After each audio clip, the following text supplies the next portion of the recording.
ਸਤਨਾਮ ਸ਼੍ਰੀ ਵਾਹਿਗੁਰੂ ਸਾਹਿਬ ਜੀ। ਰਾਗ ਸੂਹੀ ਮਹੱਲਾ ਪਹਿਲਾ। ਚੌਪਦੇ ਘਰ ਪਹਿਲਾ। ਭਾਂਡਾ ਧੋਏ ਬੈਸ ਧੂਪ ਦੇਵਾਹੋ, ਤਉ ਦੁੱਧੈ ਕਉ ਜਾਵਹੁ। ਦੂਧ ਕਰਮ ਪੁਨ ਸੁਰਤ ਸਮਾਇਣ, ਹੋਈ ਨਿਰਾਸ ਜਮਾਵਹੁ। ਭਾਂਡਾ ਧੋਏ ਬੈਸ ਧੂਪ ਦੇਵਾਹੋ। ਵਾਹਿਗੁਰੂ ਜੀ ਕਾ ਖਾਲਸਾ, ਵਾਹਿਗੁਰੂ ਜੀ ਕੀ ਫਤਿਹ। ਕੋਟ ਬ੍ਰਹਮੰਡਾਂ ਦੇ ਮਾਲਕ, ਜੁਗੋ ਜੁਗੀ ਅਟਲ ਸ਼ਬਦਾ ਅਵਤਾਰ, ਦਸਾਂ ਪਾਤਸ਼ਾਹੀਆਂ ਦੀ ਆਤਮਿਕ ਜੋਤ, ਧੰਨ ਧੰਨ ਸਤਿਗੁਰੂ ਸ੍ਰੀ ਗੁਰੂ ਗ੍ਰੰਥ ਸਾਹਿਬ ਸੱਚੇ ਪਾਤਸ਼ਾਹ ਜੀ ਮਹਾਰਾਜ ਜੀ ਦੇ ਪਾਵਨ ਪਵਿੱਤਰ ਹਜ਼ੂਰੀ ਦੇ ਵਿੱਚ ਜੁੜਮਨ ਬੈਠੀ ਗੁਰੂ ਰੂਪ ਗੁਰੂ ਖਾਲਸਾ ਸਾਧ ਸੰਗਤ ਜੀਓ, ਆਓ ਬੜੇ ਪਿਆਰ ਅਰ ਸਤਿਕਾਰ ਦੇ ਨਾਲ ਅੰਮ੍ਰਿਤ ਬਾਣੀ ਹਰ ਹਰ ਤੇਰੀ, ਸੁਣ ਸੁਣ ਹੋਵੇ ਪਰਮਗਤ ਮੇਰੀ। ਜਲਨ ਬੁਝੀ ਸੀਤਲ ਹੋਏ ਮਨੁਆ, ਸਤਿਗੁਰ ਕਾ ਦਰਸ਼ਨ ਪਾਏ ਜੀਓ। ਸਤਿਗੁਰਾਂ ਦੀ ਪਵਿੱਤਰ ਅੰਮ੍ਰਿਤ ਬਾਣੀ ਦੀ ਕਥਾ ਵਿਚਾਰ ਵਿਆਖਿਆ, ਸੋ ਸਰਵਣ ਕਰਕੇ ਲਾਹਾ ਪ੍ਰਾਪਤ ਕਰੋ ਜੀ। ਅੱਜ ਸੂਹੀ ਰਾਗ ਦੀ ਪਵਿੱਤਰ ਪ੍ਰਾਰੰਭਤਾ ਹੋ ਰਹੀ ਹੈ, ਪਿਆਰ ਨਾਲ ਸੁਣੋ। ਇੱਕ ਵਾਰ ਉਚਾਰਨ ਕਰੋ, ਸਤਨਾਮ ਸ੍ਰੀ ਵਾਹਿਗੁਰੂ ਜੀ। ਸਤਨਾਮ ਸ਼੍ਰੀ ਵਾਹਿਗੁਰੂ ਸਾਹਿਬ ਜੀ। ਏਕ ਓੰਕਾਰ। ਇੱਕ ਅਦੁੱਤੀ ਬ੍ਰਹਮ ਓੰਕਾਰ, ਜੋ ਸਰਬ ਦਾ ਪ੍ਰਕਾਸ਼ਕ ਹੈ, ਜੋ ਸਤ ਨਾਸ਼ ਤੋਂ ਰਹਿਤ ਅਤੇ ਨਾਮ ਪ੍ਰਸਿੱਧ ਹੈ। ਸਭ ਸ੍ਰਿਸ਼ਟੀ ਦਾ ਕਰਤਾ ਰਚੈਤਾ ਹੈ, ਸਭ ਥਾਈਂ ਪਰਿਪੂਰਨ ਹੈ, ਭੈ ਤੋਂ ਰਹਿਤ ਹੈ, ਵੈਰ ਤੋਂ ਰਹਿਤ ਹੈ, ਉਸ ਦਾ ਕਿਸੇ ਨਾਲ ਕੋਈ ਵੈਰ ਨਹੀਂ ਹੈ। ਕਾਲ, ਅਸੀਂ ਸਾਰੇ ਸਮੇਂ ਮੁਤਾਬਕ ਚੱਲਦੇ ਹਾਂ, ਘੜੀ ਦੀ ਸੂਈ ਨਾਲ ਸਾਡੀ ਜ਼ਿੰਦਗੀ ਚੱਲਦੀ ਹੈ। ਭੂਤ, ਭਵਿੱਖ, ਵਰਤਮਾਨ ਤਿੰਨ ਕਾਲ ਹਨ, ਪਰ ਜੋ ਵਾਹਿਗੁਰੂ ਅਕਾਲ ਪੁਰਖ ਹੈ ਉਹ ਘੜੀ ਦੀ ਸੂਈ ਨਾਲ ਨਹੀਂ ਚੱਲਦਾ। ਜਾਂ ਜਿਹੜੇ ਤਿੰਨ ਸਮੇਂ ਨੇ ਉਹਨਾਂ ਦੇ ਵਿੱਚ ਵੀ ਨਹੀਂ ਹੈ। ਸਮੇਂ ਦੇ ਚੱਕਰ ਤੋਂ ਉਹ ਰਹਿਤ ਹੈ, ਜਾਂ ਕਾਲ ਨਾਮ ਹੈ ਮੌਤ ਦਾ। ਉਹਦਾ ਜਿਹੜਾ ਪਾਵਨ ਸਰੂਪ ਹੈ, ਮੂਰਤ ਜਿਹੜੀ ਉਹਦੀ ਹਸਤੀ ਹੈ, ਉਹ ਕਾਲ ਦੀ ਗਰਦਸ਼ ਵਿੱਚ, ਮੌਤ ਵਿੱਚ ਨਹੀਂ ਆਉਂਦੀ ਹੈ। ਜੂਨੀਆਂ ਦੇ ਵਿੱਚ ਨਹੀਂ ਆਉਂਦਾ, ਜੂਨੀਆਂ ਤੋਂ ਰਹਿਤ ਹੈ। ਸੁਦੇ ਪ੍ਰਕਾਸ਼ ਆਪਦੇ ਆਪ ਤੋਂ ਪ੍ਰਕਾਸ਼ਮਾਨ ਹੈ। ਐਸੇ ਵਿਸ਼ੇਸ਼ਣਾਂ ਵਾਲੇ ਵਾਹਿਗੁਰੂ ਜੀ ਦੇ ਜੇ ਦਰਸ਼ਨ ਕਰਨੇ ਹੋਣ, ਜਿਹੜਾ ਗੁਰਚੇਤਨ ਅਤੇ ਪ੍ਰਸਾਦ ਆਨੰਦ ਸਰੂਪ ਹੈ, ਤਾਂ ਐਸੇ ਵਿਸ਼ੇਸ਼ਣਾਂ ਵਾਲਾ ਵਾਹਿਗੁਰੂ ਗੁਰਪ੍ਰਸਾਦ, ਗੁਰੂ ਦੀ ਕਿਰਪਾ ਬਖਸ਼ਿਸ਼ ਰਹਿਮਤ ਦੁਆਰਾ ਪ੍ਰਾਪਤ ਹੁੰਦਾ ਹੈ। ਸੂਹੀ ਰਾਗ ਦੇ ਵਿੱਚ ਪਹਿਲੇ ਪਾਤਸ਼ਾਹ ਸਤਿਗੁਰੂ ਨਾਨਕ ਦੇਵ ਮਹਾਰਾਜ ਜਦ ਦੱਖਣ ਦੇਸ਼ ਵਿੱਚ ਗਏ ਨੇ, ਉੱਥੇ ਸਿੱਧਾਂ ਦੇ ਇੱਕ ਪੀਰਨਾਮੇ ਤੀਰਥ 'ਤੇ ਸਿੱਧਾਂ ਨੇ ਗੁਰੂ ਸਾਹਿਬ ਨਾਲ ਚਰਚਾ ਕਰਦਿਆਂ ਪ੍ਰਸ਼ਨ ਕੀਤਾ ਕਿ ਮਹਾਰਾਜ ਜੀ ਅਸੀਂ ਹਠ ਯੋਗ ਕਰਦੇ ਹਾਰ ਗਏ ਹਾਂ, ਤੁਸੀਂ ਕਿਰਪਾ ਕਰਕੇ ਜੀਵਨ ਦੀ ਸਫਲਤਾ ਦਾ ਉਪਦੇਸ਼ ਬਖਸ਼ੋ। ਤਦ ਸਤਿਗੁਰਾਂ ਨੇ ਦੁੱਧ ਰਿੜਕਣ ਦੇ ਰੂਪਕ ਅਲੰਕਾਰ ਦੁਆਰਾ ਇਹ ਪਾਵਨ ਸ਼ਬਦ ਉਚਾਰਨ ਕੀਤਾ ਹੈ। ਆਓ ਪਿਆਰ ਨਾਲ ਸੋ ਪਹਿਲੀ ਪੰਕਤੀ ਦੀ ਪਹਿਲਾਂ ਕਥਾ ਵਿਚਾਰ ਸਰਵਣ ਕਰੋ, ਉਸ ਤੋਂ ਉਪਰੰਤ ਖੁੱਲ੍ਹੀ ਵਿਚਾਰ ਕਰਕੇ ਬਾਕੀ ਦੇ ਸ਼ਬਦ ਦੀ ਕਥਾ ਆਪ ਨੂੰ ਸਰਵਣ ਕਰਵਾਵਾਂਗੇ। ਘਰ ਪਹਿਲਾ 4 ਪੌੜੀਆਂ ਵਾਲੇ ਸ਼ਬਦ ਇੱਥੋਂ ਪ੍ਰਾਰੰਭ ਹੋਏ ਨੇ। ਪਹਿਲੇ ਘਰ ਸੁਰਤਾਲ ਦੇ ਵਿੱਚ ਰਾਗੀਆਂ ਨੂੰ ਬੇਨਤੀ ਹੈ ਕਿ ਜਦ ਇਹਨਾਂ ਸ਼ਬਦਾਂ ਦਾ ਗਾਇਨ ਕੀਤਾ ਜਾਏ ਤਾਂ ਪਹਿਲੇ ਘਰ ਦੇ ਵਿੱਚ ਸੁਰ ਪਲੱਸ ਤਾਲ ਇਕੁਅਲ ਟੂ ਘਰ, ਸੋ ਪਹਿਲੇ ਘਰ ਦੇ ਵਿੱਚ ਇਹਦਾ ਗਾਇਨ ਹੋਵੇ। ਧੋਏ ਬੈਸ ਧੂਪ ਦੇ ਬਾਹੂ ਜਿਵੇਂ ਪਹਿਲਾਂ ਮਾਈਆਂ ਭਾਂਡਿਆਂ ਨੂੰ ਚੰਗੀ ਤਰ੍ਹਾਂ ਪਾਣੀ ਨਾਲ ਧੋ ਕੇ ਫਿਰ ਉਹਨੂੰ ਖੁਸ਼ਬੂਦਾਰ ਧੂਪ ਵੀ ਦਿਖਾਉਂਦੀਆਂ ਹਨ ਕਿ ਬਰਤਨ ਦੇ ਵਿੱਚ ਬਦਬੂ ਜਾਂ ਖਟਿਆਈ ਆਦਿਕ ਨਾ ਰਹਿ ਜਾਵੇ। ਤੇ ਘਿਓ ਦੇ ਵਿੱਚ ਵੀ ਸੁਗੰਧੀ ਆਵੇ ਤਾਂ ਫਿਰ ਦੁੱਧ ਲੈਣ ਲਈ ਜਾਂਦੀਆਂ ਨੇ। ਤੇ ਜੇ ਮੇਰੇ ਵਰਗਾ ਕੋਈ ਮੂਰਖ ਬੰਦਾ ਦੁੱਧ ਹੀ ਅੱਗੇ ਭਾਂਡਾ ਕਰ ਵੀ ਦੇਵੇ ਜਿਹੜਾ ਕਿ ਖਰਾਬ ਹੋਵੇ, ਉਹ ਅਗਲਾ ਕਹੂਗਾ ਵੀ ਮੈਂ ਇਹਦੇ ਵਿੱਚ ਦੁੱਧ ਨਹੀਂ ਪਾਉਣਾ। ਮਹਾਰਾਜ ਨੇ ਬਾਣੀ ਵਿੱਚ ਦੁੱਧ ਨੂੰ ਅੰਮ੍ਰਿਤ ਲਿਖਿਆ ਹੈ। ਪਸ਼ੂ ਮਿਲੇ ਚੰਗਿਆਈਆਂ ਖੜ ਖਾਵੇ ਅੰਮ੍ਰਿਤ ਦੇ, ਦੁੱਧ ਨੂੰ ਪਾਤਸ਼ਾਹ ਨੇ ਅੰਮ੍ਰਿਤ ਲਿਖਿਆ ਹੈ। ਕਿੰਨੀ ਉਹਨਾਂ ਦੀ ਮਿਹਨਤ ਹੁੰਦੀ ਹੈ ਮੱਝਾਂ ਗਾਵਾਂ ਵਾਲਿਆਂ ਦੇ। ਆਪਾਂ ਤਾਂ ਸਵੇਰੇ 6 ਵਜੇ ਉੱਠ ਕੇ ਵੀ ਦੁੱਧ ਨਹੀਂ ਲੈ ਸਕਦੇ, ਉਹ ਪਹਿਲਾਂ 3 ਵਜੇ ਉੱਠ ਕੇ ਮੱਝਾਂ ਗਾਵਾਂ ਨੂੰ ਪੱਠੇ ਦੱਥੇ ਪਾ ਕੇ ਪੂਰੀ ਉਹਨਾਂ ਦੀ ਸੇਵਾ ਕਰਕੇ ਉਹਨਾਂ ਨੂੰ ਖੁਸ਼ ਕਰਕੇ ਫਿਰ ਉਹਨਾਂ ਤੋਂ ਦੁੱਧ ਪ੍ਰਾਪਤ ਕਰਦੇ। ਫਿਰ ਆਪ ਦੀ ਕਿਰਿਆ ਨਹਾ ਧੋ ਕੇ ਸੋਧ ਕੇ ਅਤੇ ਡਰਮਾਂ 'ਚ ਪਾ ਕੇ ਅਤੇ ਵਿਚਾਰੇ ਸਾਈਕਲਾਂ ਦੇ ਜਾਂ ਆਪਦੇ ਵਹੀਕਲਾਂ ਦੇ ਘਰ ਤੋਂ ਕਿੰਨੀ ਦੂਰ ਲੋਕਾਂ ਦੇ ਘਰਾਂ ਦੇ ਵਿੱਚ ਆਵਾਜ਼ਾਂ ਮਾਰ ਕੇ ਵਰਤਾਉਂਦੇ ਹੋਏ ਤੁਰੇ ਫਿਰਦੇ। ਜੇ ਸਾਡੀ ਮੂਰਖਤਾ ਕਰਕੇ ਭਾਂਡਾ ਹੀ ਚੱਜਦਾ ਨਹੀਂ, ਰਾਤ ਦਾ ਵਿਆਹ ਤਬਿਆ ਜਿਹੜੀ ਚੀਜ਼ ਪਈ ਹੋਈ ਹੈ ਅਤੇ ਬਿਨਾਂ ਹੀ ਧੋਣ ਤੋਂ ਲੈ ਗਏ, ਉਹ 'ਚ ਦੁੱਧ ਪਵਾ ਲਿਆ ਤਾਂ ਖਰਾਬ ਹੋ ਜਾਏਗਾ। ਪਾਉਣ ਵਾਲਾ ਊਂ ਹੀ ਨਹੀਂ ਪਾਉਂਦਾ, ਕਹਿੰਦਾ ਇੰਨੀ ਮਿਹਨਤ ਨਾਲ ਮੈਂ ਲੈ ਕੇ ਆਇਆ, ਤੂੰ ਭਾਂਡਾ ਤਾਂ ਸਹੀ ਲੈ ਕੇ ਆ। ਅੱਜ ਕੱਲ੍ਹ ਸਾਨੂੰ ਅੰਮ੍ਰਿਤ ਦੀ ਕੀਮਤ ਭੁੱਲ ਗਈ ਹੈ। 5 ਪਿਆਰਿਆਂ ਨੇ ਸੀਸ ਦੇ ਕੇ ਅੰਮ੍ਰਿਤ ਲਿਆ ਸੀ। ਆਪਾਂ ਦੇ ਇੱਕ ਮਖੌਲ ਬਣਾ ਲਿਆ, ਇੱਕ ਖੇਡ ਬਣਾ ਲਈ।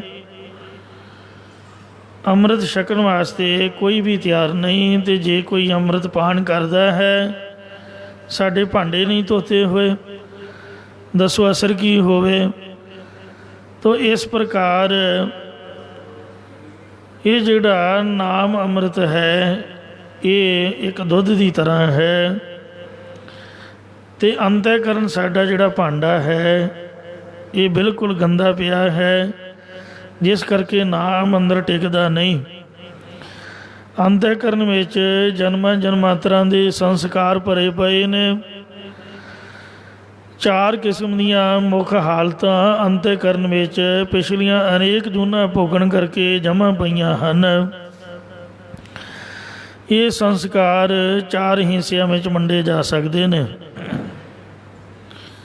ਇੱਕ ਹੈ ਪਸ਼ੂ ਬਿਰਤੀ, ਇੱਕ ਹੈ ਭੂਤ ਬਿਰਤੀ, ਇੱਕ ਹੈ ਮਾਰ ਪਾੜ ਖਾਣ ਵਾਲੀ ਸ਼ੇਰ ਬਘਿਆੜ ਆਦਿਕ ਜਾਨਵਰਾਂ ਵਾਲੀ ਬਿਰਤੀ, ਇੱਕ ਹੈ ਵਲ ਛਲ ਕਪਟ ਝੂਠ ਠੱਗੀ ਠੋਰੀ ਕਰਨ ਵਾਲੀ ਬਿਰਤੀ।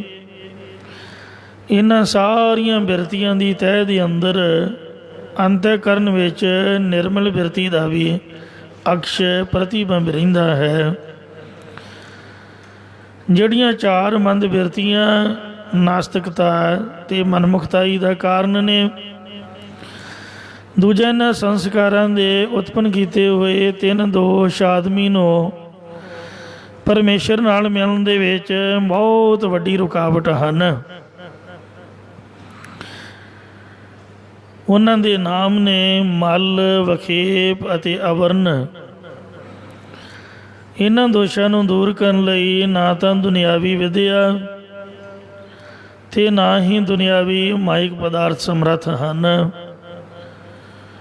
ਮਲ ਦੋਸ਼ ਹੋਣ ਕਰਕੇ ਆਦਮੀ ਦੇ ਮਨ ਵਿੱਚ ਅਨੇਕ ਕਿਸਮ ਦੇ ਵਿਸ਼ਿਆਂ ਦੀ ਇੱਛਾ ਬਣੀ ਰਹਿੰਦੀ ਹੈ। ਉਹਦੀ ਬਿਰਤੀ ਸਤਸੰਗ ਦੇ ਵਿੱਚ ਜੁੜਦੀ ਨਹੀਂ। ਕਈ ਵਾਰ ਤੁਸੀਂ ਮਹਿਸੂਸ ਕੀਤਾ ਹੋਊਗਾ, ਮੈਂ ਤਾਂ ਕਈ ਵਾਰ ਮਹਿਸੂਸ ਕੀਤਾ, ਜੇ ਘਰ ਬੈਠੋ ਉੱਥੇ ਦਿਲ ਨਹੀਂ ਲੱਗੇਗਾ, ਭੱਜ ਕੇ ਗੁਰੂ ਘਰ ਆ ਜਾਓ। ਇੱਥੇ 1 ਮਿੰਟ ਨਹੀਂ ਬੈਠੇ, ਇੱਥੋਂ ਮਨ ਦੌੜੂਗਾ ਵੀ ਕਿਤੇ ਹੋਰ ਚਲੇ ਜਾਓ।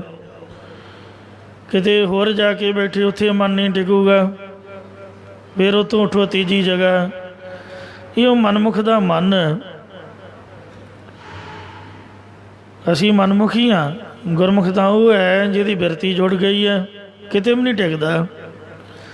ਪਰ ਜਿਹੜੇ ਗੁਰਮੁਖ ਨੇ ਉਹ ਜਿੱਥੇ ਵੀ ਬੈਠਦੇ ਉੱਥੇ ਮਨ ਟਿਕਾ ਲੈਂਦੇ। ਇਹ ਜਿਹੜੀ ਮਲ ਦੋਸ਼ ਹੋਣ ਦਾ ਹੀ ਕਾਰਨ ਹੈ। ਸਾਡੇ ਮਨ ਵਿੱਚ ਮਲ ਦੋਸ਼ ਹੈ। ਜਿਹੜਾ ਕਾਂ ਹੈ, ਕਾਂ, ਉਹਦਾ ਦਿਲ ਕਦੀ ਵੀ ਮਾਨ ਸਰੋਵਰ 'ਤੇ ਨਹੀਂ ਲੱਗੂਗਾ। ਉਹ ਜਾਊਗਾ ਗੰਦਗੀ ਦੇ ਉੱਪਰ, ਗੰਦਗੀ ਖਾ ਕੇ ਖੁਸ਼ ਹੋਊਗਾ। ਜੇ ਮਨ ਨੂੰ ਜੋ ਇਹ ਚਾਹੁੰਦਾ ਹੈ, ਵਿਸ਼ੇ ਵਿਕਾਰ ਇਹ ਪ੍ਰਾਪਤ ਹੋ ਜਾਣ, ਤਾਂ ਫਿਰ ਬੜਾ ਖੁਸ਼ ਹੋਊਗਾ। ਫਿਰ ਪਤਾ ਹੀ ਨਹੀਂ ਲੱਗੂਗਾ ਵੀ ਮਨ ਨਾਮ ਕਿਸ ਦਾ ਹੈ। ਟਿਕਣ ਟਿਕਾਉਣ ਵਾਲੀ ਤਾਂ ਗੱਲ ਹੀ ਨਹੀਂ, ਕਿਉਂਕਿ ਜਿਹੜੀ ਚੀਜ਼ ਚਾਹੁੰਦਾ ਸੀ ਉਹ ਮਿਲ ਗਈ। ਅਤੇ ਮਜਾਲ ਉੱਥੋਂ ਹਿੱਲ ਜਾਏ।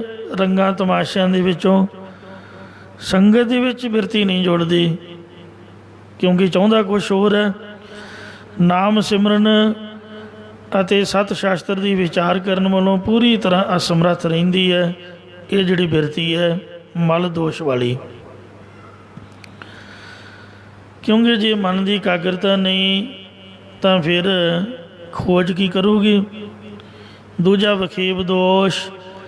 ਇਹਦੇ ਨਾਲ ਮਨ ਸਦਾ ਵਿਸ਼ਿਆਂ ਦੀ ਚਿਤਵਨੀ ਦੇ ਵਿੱਚ, ਜਗਤ ਦੇ ਵਿਵਹਾਰ ਸਿੱਧ ਕਰਨ ਦੀ ਚਿੰਤਾ ਦੇ ਵਿੱਚ, ਮਾਇਕ ਪਦਾਰਥ ਦੇ ਮਾਇਕ ਭੋਗ ਪ੍ਰਾਪਤ ਕਰਨ ਦੀ ਲਾਲਸਾ ਵਿੱਚ ਲੱਗਿਆ ਰਹਿਣ ਕਰਕੇ ਨਾਮ ਬਾਣੀ ਵਿੱਚ ਸੁਰਤ ਨਹੀਂ ਲੱਗਦੀ।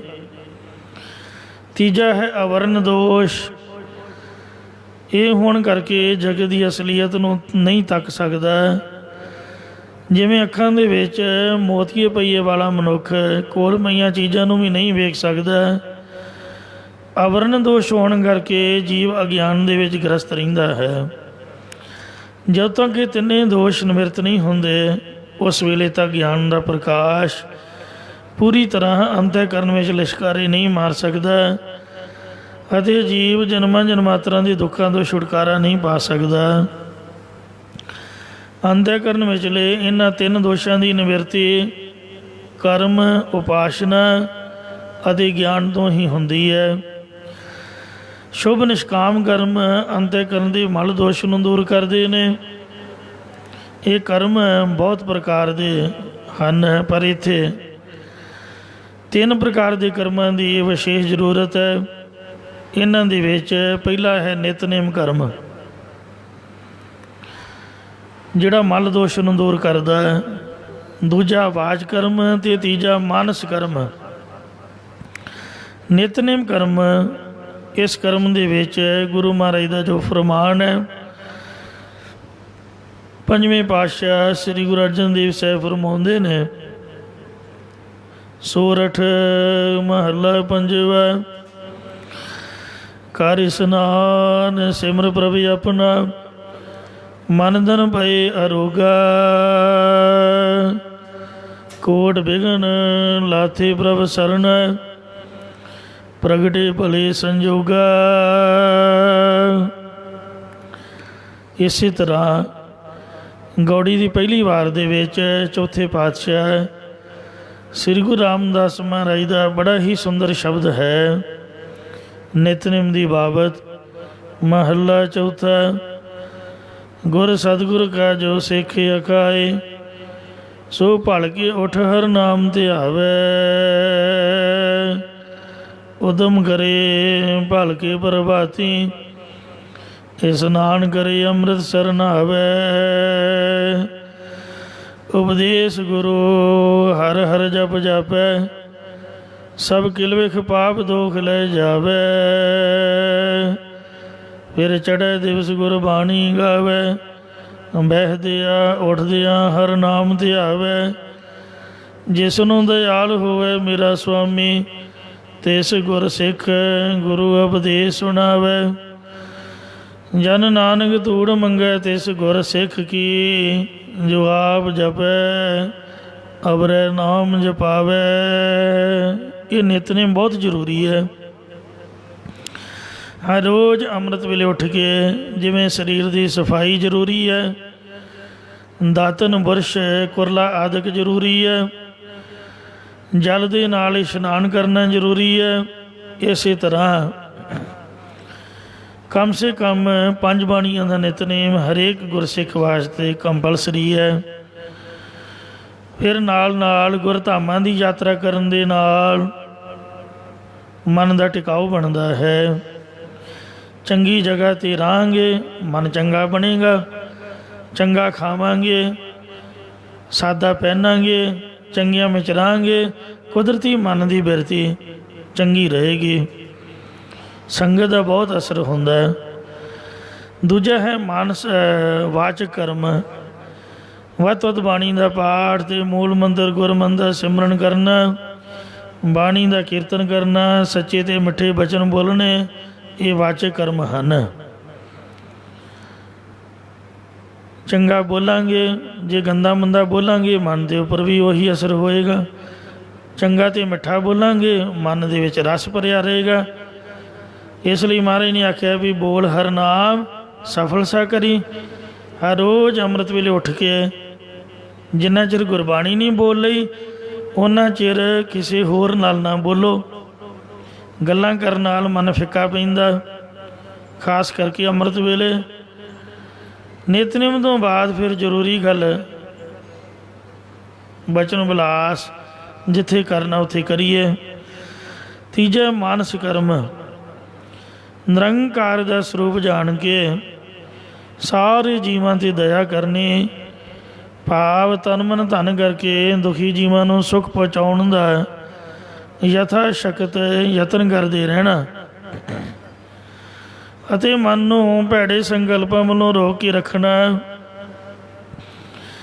ਇਹਦੇ ਤੋਂ ਇਲਾਵਾ ਸੁਭਾਅ ਦੇ ਵਿੱਚ ਕਾਲਾਪਨ ਨਾ ਆਉਣ ਦੇਣਾ, ਧੀਰਜ ਰੱਖਣੀ, ਇਹ ਮਾਨਸ ਕਰਮ ਨੇ, ਯਾਨੀ ਬੰਦਿਆਂ ਵਾਲੇ ਕਰਮ ਹੈ।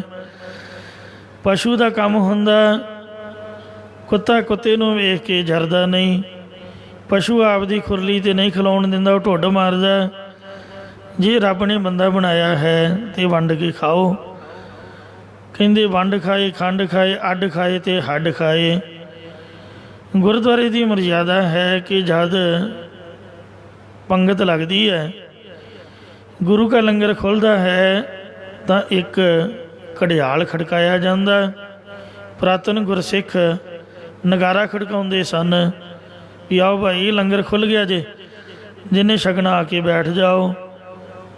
ਜਿਹੜਾ ਪਿੱਠ ਘੁਮਾ ਕੇ ਕੰਧ ਵੱਲ ਮੂੰਹ ਕਰਕੇ ਇਕੱਲੇ ਖਾ ਜਾਣਾ, ਉਹ ਸਮਝ ਲਓ ਰੋਟੀ ਨਹੀਂ ਖਾਧੀ, ਪਤਾ ਨਹੀਂ ਕੁਛ ਹੋਰ ਹੀ ਛਕ ਲਿਆ। ਅਤੇ ਇਸ ਤਰ੍ਹਾਂ ਜਿਹੜੇ ਮਾਨਸ ਕਰਮ ਨੇ ਉਹ ਦਇਆ, ਧਰਮ ਅਤੇ ਸਭਨਾਂ ਦੇ ਪਰਉਪਕਾਰ ਵਾਲੇ, ਵੰਡ ਕੇ ਖਾਣ ਵਾਲੇ, ਧੀਰਜ ਰੱਖਣ ਵਾਲੇ।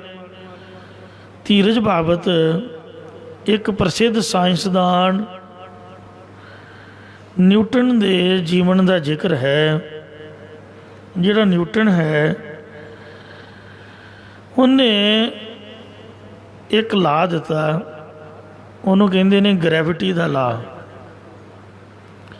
ਕਹਿੰਦੇ ਵੀ ਦਰਖਤ ਦੇ ਹੇਠ ਬੈਠਾ ਹੋਇਆ ਸੀਗਾ, ਸੇਬਾਂ ਦਾ ਦਰਖਤ ਸੀਗਾ, ਤੇ ਬੂਟਾ ਲਾ ਲਓ ਤੇ ਜਾਂ ਸਮਝ ਲਓ ਅੰਬਾਂ ਦਾ ਦਰਖਤ ਸੀਗਾ, ਕੁਰਸੀ ਢਾ ਕੇ ਬੈਠਾ ਹੋਇਆ, ਉਤੋਂ ਅੰਬ ਜਾਂ ਸੇਬ ਡਿੱਗਾ ਤੇ ਉਹਦੇ ਸਿਰ ਵਿੱਚ ਵੱਜਿਆ। ਉਹਨੇ ਉੱਪਰ ਨੂੰ ਵੇਖਿਆ, ਸੋਚਣ ਲੱਗ ਪਿਆ ਕਿ ਜਿਹੜਾ ਫਲ ਟੁੱਟਾ ਹੈ ਇਹ ਟੁੱਟਣ ਤੋਂ ਬਾਅਦ ਉੱਪਰ ਨੂੰ ਕਿਉਂ ਨਹੀਂ ਗਿਆ, ਹੇਠਾਂ ਹੀ ਕਿਉਂ ਆਇਆ ਹੈ। ਕੋਈ ਵੀ ਬੰਦਾ, ਰੱਬ ਨਾ ਕਰੇ, ਕੋਈ ਪੌੜੀਆਂ ਤੋਂ ਤਿਲਕ ਜਾਏ ਜਾਂ ਕੋਠੇ ਤੋਂ ਜਾਂ ਕੁਛ ਵੀ, ਕੋਈ ਵੀ ਚੀਜ਼ ਹੈ ਉਹ ਹੇਠਾਂ ਨੂੰ ਕਿਉਂ ਆਉਂਦੀ ਹੈ, ਧਰਤੀ 'ਤੇ ਕਿਉਂ ਡਿੱਗਦੇ ਨੇ, ਉੱਪਰ ਨੂੰ ਕਿਉਂ ਨਹੀਂ ਚੜ੍ਹਦੇ। ਤੋ ਫਿਰ ਉਹਨੇ ਖੋਜ ਕਰਕੇ ਦੁਨੀਆ ਨੂੰ ਲਾ ਦਿੱਤਾ ਵੀ ਧਰਤੀ ਦੇ ਵਿੱਚ ਗ੍ਰੈਵਿਟੀ ਹੈ, ਚੁੰਬਕੀ ਸ਼ਕਤੀ ਹੈ। ਪ੍ਰਤੱਖ ਮੈਂ ਵੇਖਿਆ। ਭਾਈ ਗੁਰਦਾਸ ਜੀ ਦੀ ਬਾਣੀ ਵਿੱਚ ਲਿਖਿਆ ਹੋਇਆ ਹੈ ਕਿ ਪਾਣੀ ਚੱਲੇ ਨਿਮਾਣ ਨੂੰ, ਕਿ ਪਾਣੀ ਹਮੇਸ਼ਾ ਨੀਵੀਂ ਜਗ੍ਹਾ ਵੱਲ ਨੂੰ ਮੂਵ ਕਰਦਾ ਹੈ। ਪਰ ਕੈਨੇਡਾ ਦੇ ਵਿੱਚ ਐਬਸਫੋਰਡ, ਉੱਥੇ ਇੱਕ ਖਾਸ ਪਹਾੜੀ ਹੈ ਇੱਕੋ ਹੀ, ਬਹੁਤੀਆਂ ਜਗ੍ਹਾ ਨਹੀਂ ਹਨ। ਸਿੰਘ ਮੈਨੂੰ ਗੱਡੀ 'ਤੇ ਲੈ ਕੇ ਗਏ ਅਤੇ ਪਾਣੀ ਦੀ ਬੋਤਲ ਅਸੀਂ ਖੁਦ ਆਪ ਦੇ ਨਾਲ ਲੈ ਕੇ ਗਏ। ਇੱਕ ਉੱਥੇ ਖਾਲ ਵੀ ਵਗਦਾ ਹੈ, ਸੜਕ ਦੇ ਕਿਨਾਰੇ 'ਤੇ ਪਾਣੀ ਦਾ ਪੱਕਾ ਹੀ ਖਾਲ ਵਗ ਰਿਹਾ, ਪਤਾ ਨਹੀਂ ਕਿੱਧਰੋਂ ਪਾਣੀ ਆ ਰਿਹਾ। ਉਹ ਵੇਖ ਕੇ ਹੈਰਾਨਗੀ ਹੋਈ ਕਿ ਧਰਤੀ ਦੇ ਵਿੱਚ ਕੋਈ ਇਹੋ ਜਿਹੀ ਖਿੱਚਣ ਸ਼ਕਤੀ ਹੈ, ਜਿਹੜਾ ਪਾਣੀ ਹੈ ਉਹ ਪਹਾੜੀ ਤੋਂ ਹੇਠਾਂ ਨੂੰ ਜਾਣਾ ਚਾਹੀਦਾ, ਉਹ ਬਲ ਕੇ ਉੱਪਰ ਨੂੰ ਚੜ੍ਹ ਰਿਹਾ ਹੈ। ਖਾਲ ਦੇ ਵਿੱਚ ਵੀ ਪਾਣੀ ਉੱਪਰ ਨੂੰ ਜਾ ਰਿਹਾ। ਜਦੋਂ ਮੈਂ ਬੋਤਲ 'ਚੋਂ ਹੇਠਾਂ ਪਾਇਆ ਪਾਣੀ ਅਤੇ ਸੜਕ ਤੋਂ ਹੇਠਾਂ ਜਾਣਾ ਚਾਹੀਦਾ ਸੀ, ਉਹ ਉੱਪਰ ਨੂੰ ਚੜ੍ਹਿਆ। ਇੱਕ ਹੋਰ ਹੈਰਾਨੀ ਦੀ ਗੱਲ, ਗੱਡੀ ਗੇਅਰ 'ਚੋਂ ਕੱਢ ਕੇ ਨਿਊਟਰਲ ਕਰ ਦਿੱਤੀ ਅਤੇ ਨਿਊਟਰਲ ਗੱਡੀ ਪਹਾੜੀ ਤੋਂ ਹੇਠਾਂ ਨੂੰ ਰੜਨੀ ਚਾਹੀਦੀ ਸੀ, ਉੱਪਰ ਨੂੰ ਚੜ੍ਹੇ ਬਿਨਾਂ ਹੀ ਰੇਸ ਅਤੇ ਬਿਨਾਂ ਹੀ ਗੇਅਰ ਤੋਂ। ਧਰਤੀ ਦੇ ਵਿੱਚ ਕੁਛ ਇਹੋ ਜਿਹੀ ਸ਼ਕਤੀ ਹੈ। ਤੋ ਬੱਚਿਆਂ ਨੂੰ ਨਿਊਟਨ ਦਾ ਲਾਭ ਪੜ੍ਹਾਇਆ ਜਾਂਦਾ। ਜਿਹੜੇ ਜਹਾਜ਼ ਹਨ, ਐਰੋਪਲੇਨ ਨੇ, ਉਹ ਵੀ ਧਰਤੀ ਦੀ ਗ੍ਰੈਵਿਟੀ ਦੇ ਵਿੱਚ ਹੀ ਉੱਡਦੇ ਨੇ। ਜੇ ਗ੍ਰੈਵਿਟੀ ਤੋਂ ਕੋਈ ਵੀ ਚੀਜ਼ ਉੱਪਰ ਨੂੰ ਚਲੀ ਜਾਏ, ਕਹਿੰਦੇ ਮੰਗਲ ਦੇ ਉੱਪਰ ਜਾਂ ਚੰਦਰਮਾ ਦੇ ਉੱਪਰ ਗ੍ਰੈਵਿਟੀ ਨਹੀਂ ਹੈ। ਤੁਸੀਂ ਵੇਖਿਆ ਹੋਊਗਾ ਵੀ ਉਹ ਨਾਸਾ ਦੇ ਵਿਗਿਆਨੀ ਛਾਲਾਂ ਮਾਰਦੇ ਫਿਰਦੇ ਨੇ, ਉਹਨਾਂ ਦੇ ਪੈਰ ਹੀ ਪੁੰਜੇ ਨਹੀਂ ਲੱਗਦੇ, ਮਸਾਂ ਪੈਰ ਲਾਉਂਦੇ ਨੇ। ਉੱਥੇ ਧਰਤੀ 'ਚ ਗ੍ਰੈਵਿਟੀ ਨਹੀਂ ਹੈ, ਚੰਦਰਮਾ ਅਤੇ ਮੰਗਲ ਦੇ ਗ੍ਰਹਿ ਦੇ ਉੱਪਰ। ਇਹ ਜਿਹੜਾ ਨਿਊਟਨ ਸੀਗਾ, ਮੈਂ ਧੀਰਜ 'ਤੇ ਬੋਲ ਰਿਹਾ ਵੀ ਬੰਦਾ, ਉਹਦੇ ਵਿੱਚ ਗੁਣ ਹੈ ਕਿ ਉਹ ਧੀਰਜ ਰੱਖਦਾ। ਕਈ ਸਾਲ ਖੋਜ ਕਰਨ ਉਪਰੰਤ ਆਪਣਾ ਰਿਕਾਰਡ ਉਹਨੇ ਆਪਣੀ ਮੇਜ਼ 'ਤੇ ਰੱਖਿਆ ਹੋਇਆ ਸੀ। ਮੋਮਬੱਤੀ ਦੇ ਚਾਨਣ ਦੇ ਵਿੱਚ ਲਿਖ ਰਿਹਾ ਸੀ। ਕਿਸੇ ਕੰਮ ਲਈ ਉੱਠ ਕੇ ਦੂਜੇ ਕਮਰੇ ਚਲਾ ਗਿਆ। ਉਹਦੀ ਪਾਲਤੂ ਬਿੱਲੀ, ਪਤਾ ਨਹੀਂ ਉਹਦੇ ਮਨ ਵਿੱਚ ਕੀ ਆਇਆ, ਉਹ ਬਿੱਲੀ ਨੇ ਮੇਜ਼ 'ਤੇ ਛਾਲ ਮਾਰੀ, ਮੇਜ਼ 'ਤੇ ਪਈ ਮੋਮਬੱਤੀ ਡਿੱਗ ਪਈ। ਮੋਮਬੱਤੀ ਨਾਲ ਕਈ ਸਾਲਾਂ ਦੀ ਉਹਦੀ ਕੀਤੀ ਹੋਈ ਮਿਹਨਤ ਮੁਸ਼ੱਕਤ, ਉਹ ਵਾਲੇ ਜਿਹੜੇ ਕਾਗਜ਼, ਉਹਨਾਂ ਨੂੰ ਅੱਗ ਲੱਗ ਗਈ। ਜਦ ਨਿਊਟਨ ਵਾਪਸ ਆਇਆ ਤਾਂ ਸਾਰੇ ਕਾਗਜ਼ਾਤ ਸੜ ਚੁੱਕੇ ਸੀ। ਬਿੱਲੀ ਡਰ ਕਾਰਨ ਸਹਿਮੀ ਹੋਈ ਸੀ ਵੀ ਇਹਨੇ ਹੁਣ ਮੈਨੂੰ ਮਾਰ ਘਾਤਣਾ, ਖਾਣ ਨੂੰ ਤਾਂ ਕੀ ਦੇਣਾ, ਮੇਰਾ ਲੱਕ ਭੰਨੂਗਾ ਅਤੇ ਮੈਨੂੰ ਮਾਰ ਦਊਗਾ। ਨਿਊਟਨ ਨੇ ਉਹਨੂੰ ਕੁਛ ਵੀ ਨਹੀਂ ਆਖਿਆ, ਕਿਉਂਕਿ ਨਿਰਬੁੱਧ ਜੀਵ ਹੈ, ਉਹਨੂੰ ਪਤਾ ਹੀ ਨਹੀਂ ਵੀ ਕੀ ਚੰਗਾ ਕੀ ਮਾੜਾ। ਆਪਦੀ ਬਿੱਲੀ ਨੂੰ ਨੇ ਗੋਦ ਵਿੱਚ ਲਿਆ, ਲੈ ਕੇ ਪਿਆਰ ਦਿੰਦਿਆਂ ਕਹਿਣ ਲੱਗਾ ਵੀ ਤੈਨੂੰ ਕੀ ਪਤਾ ਸੀ ਕਿ ਤੇਰੇ ਮਾਲਕ ਨੇ ਕਿੰਨੀ ਮਿਹਨਤ ਕਰਕੇ ਵਿਗਿਆਨਕ ਤੱਥ ਇਕੱਤਰ ਕੀਤੇ ਨੇ, ਅਤੇ ਨਾ ਹੀ ਤੂੰ ਇਹ ਜਾਣਦੀ ਸੀ ਕਿ ਤੇਰੇ ਮਾਲਕ ਨੂੰ ਇਹਨਾਂ ਕਾਗਜ਼ਾਂ ਦੇ ਸੜਨ ਉਪਰਤ ਕਿੰਨਾ ਦੁੱਖ ਹੋਵੇਗਾ, ਕਿਉਂਕਿ ਤੈਨੂੰ ਗਿਆਨ ਹੀ ਨਹੀਂ, ਤੇਰੀ ਬੁੱਧੀ ਨਹੀਂ ਕੰਮ ਕਰਦੀ। ਚਲੋ ਫਿਰ ਕੀ ਹੋਇਆ, ਤੂੰ ਫਿਕਰ ਨਾ ਕਰ, ਨਾ ਡਰ ਅਤੇ ਨਾ ਸਹਿਮ, ਮੈਂ ਤੈਨੂੰ ਕੁਝ ਨਹੀਂ ਕਹਾਂਗਾ, ਸਗੋਂ ਦੁਬਾਰਾ ਮਿਹਨਤ ਕਰਕੇ ਸਾਰੇ ਤੱਥ ਫਿਰ ਇਕੱਠੇ ਕਰ ਲਵਾਂਗਾ। ਇਉਂ ਕਹਿੰਦਾ ਬਿੱਲੀ ਨੂੰ ਪਲੋਸਦਾ ਰਿਹਾ ਅਤੇ ਪਿਆਰ ਦਿੰਦਾ ਰਿਹਾ, ਅਤੇ ਆਪਣੀ ਧੀਰਜ ਨੂੰ ਉਹਨੇ ਨਹੀਂ ਗਵਾਇਆ। ਕੋਈ ਵੀ ਆਪਾਂ ਗੁਰਬਾਣੀ ਦਾ ਪਾਠ ਯਾਦ ਕਰੀਏ, ਜਾਂ ਮੰਨ ਲਓ ਕਥਾ ਹੀ ਹੈ, ਕੋਈ ਪ੍ਰਮਾਣ ਹੈ, ਉਸਤਾਦ ਰਾਗੀ ਵਰਿੰਦਰ ਸਿੰਘ ਜੀ ਮੇਰੇ ਸਾਹਮਣੇ ਬੈਠੇ ਨੇ, 7 ਫੇਸ ਬੱਚਿਆਂ ਨੂੰ ਆਪਦੇ ਘਰ ਦੇ ਵਿੱਚ ਹੀ ਕੀਰਤਨ ਦੀ ਸੰਥਿਆ ਦਿੰਦੇ ਨੇ। ਤਾਂ ਕੋਈ ਸ਼ਬਦ ਆਪਾਂ ਨੋਟੇਸ਼ਨ ਯਾਦ ਕਰਕੇ ਉਹਨੂੰ ਗਾ ਕੇ ਭੁੱਲ ਵੀ ਗਏ ਆ, ਤਾਂ ਜਿੰਨੀ ਮਿਹਨਤ ਇਹਨਾਂ ਉਸਤਾਦਾਂ ਨੂੰ ਕਰਨੀ ਪਈ ਹੈ, ਹੁਣ ਭਾਵੇਂ ਨਾ ਵੀ ਗਾਉਣ, ਚੀਜ਼ ਕਈ ਵਾਰ ਭੁੱਲ ਜਾਂਦੀ ਹੈ, ਪਰ ਜਿੰਨੀ ਮਿਹਨਤ ਪਹਿਲੀ ਜ਼ਿੰਦਗੀ 'ਚ ਕਰਨੀ ਪਈ ਹੈ ਉਨੀ ਮਿਹਨਤ ਹੁਣ ਨਹੀਂ ਕਰਨੀ ਪਊਗੀ। ਉਹ ਸਾਲਾਂ ਦੇ ਸਾਲ ਬੰਦਾ ਲੱਗਾ ਰਹਿੰਦਾ, ਅਤੇ ਜੇ ਹੁਣ ਭੁੱਲੀ ਚੀਜ਼ ਨੂੰ ਯਾਦ ਕਰਨਾ ਹੋਵੇ, ਜਦੋਂ ਕੁਛ ਬੋਲਣਾ ਹੋਵੇ ਜਾਂ ਸਮਾਗਮ ਦੀ ਤਿਆਰੀ ਕਰਨੀ ਹੋਵੇ, ਮਿੰਟ 5 ਹੀ ਬਹੁਤ ਹਨ। 5 ਮਿੰਟ ਬੰਦਾ ਥੋੜ੍ਹਾ ਜਿਹਾ ਰਿਆਜ਼ ਕਰ ਲਏ ਜਾਂ ਕੋਈ ਚੀਜ਼ ਨੂੰ ਪੜ੍ਹ ਲਏ, ਉਹ ਸਾਲਾਂ ਦੀ ਮਿਹਨਤ ਆਪਦੇ ਆਪ ਹੀ ਰੰਗ ਲੈ ਆਉਂਦੀ ਹੈ।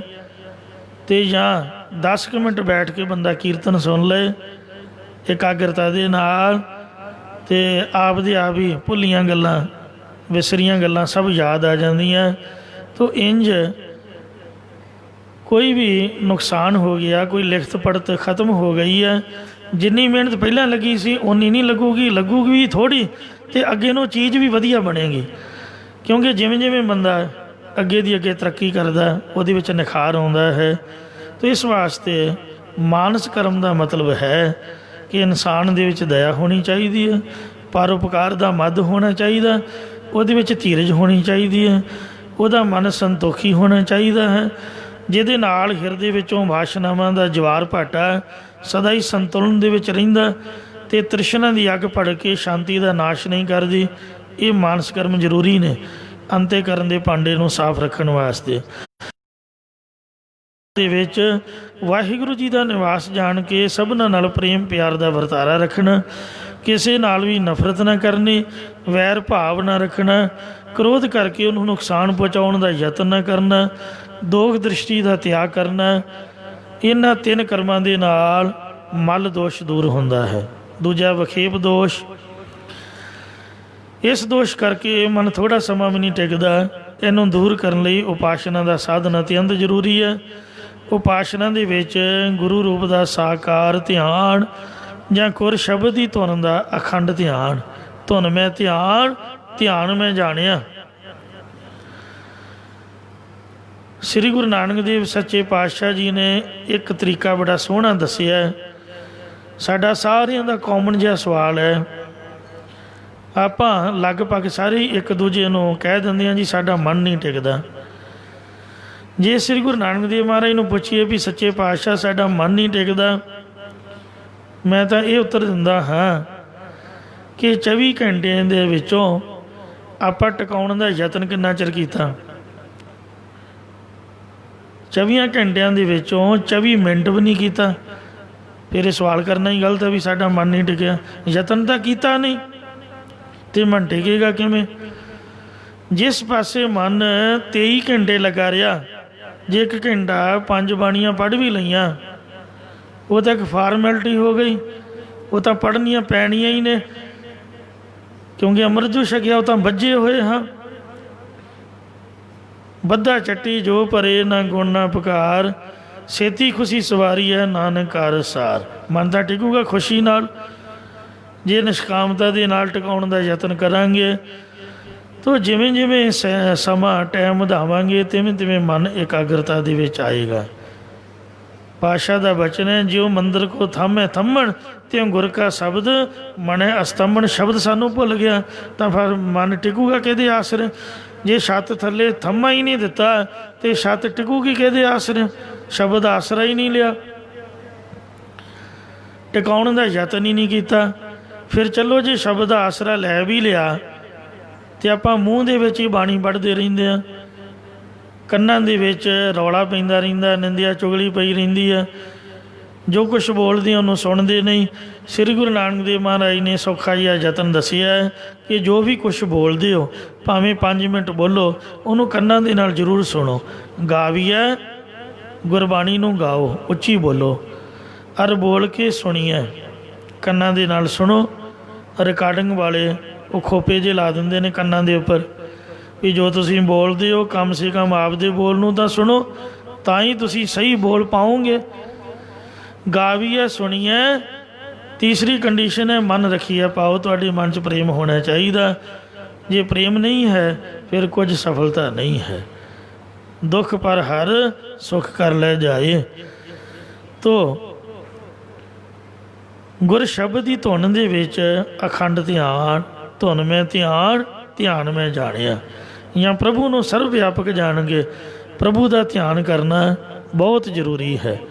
ਉਹ ਜਿਹੜੀ ਧਿਆਨ ਹੈ ਕਿਸੇ ਮੂਰਤੀ ਦਾ ਨਹੀਂ।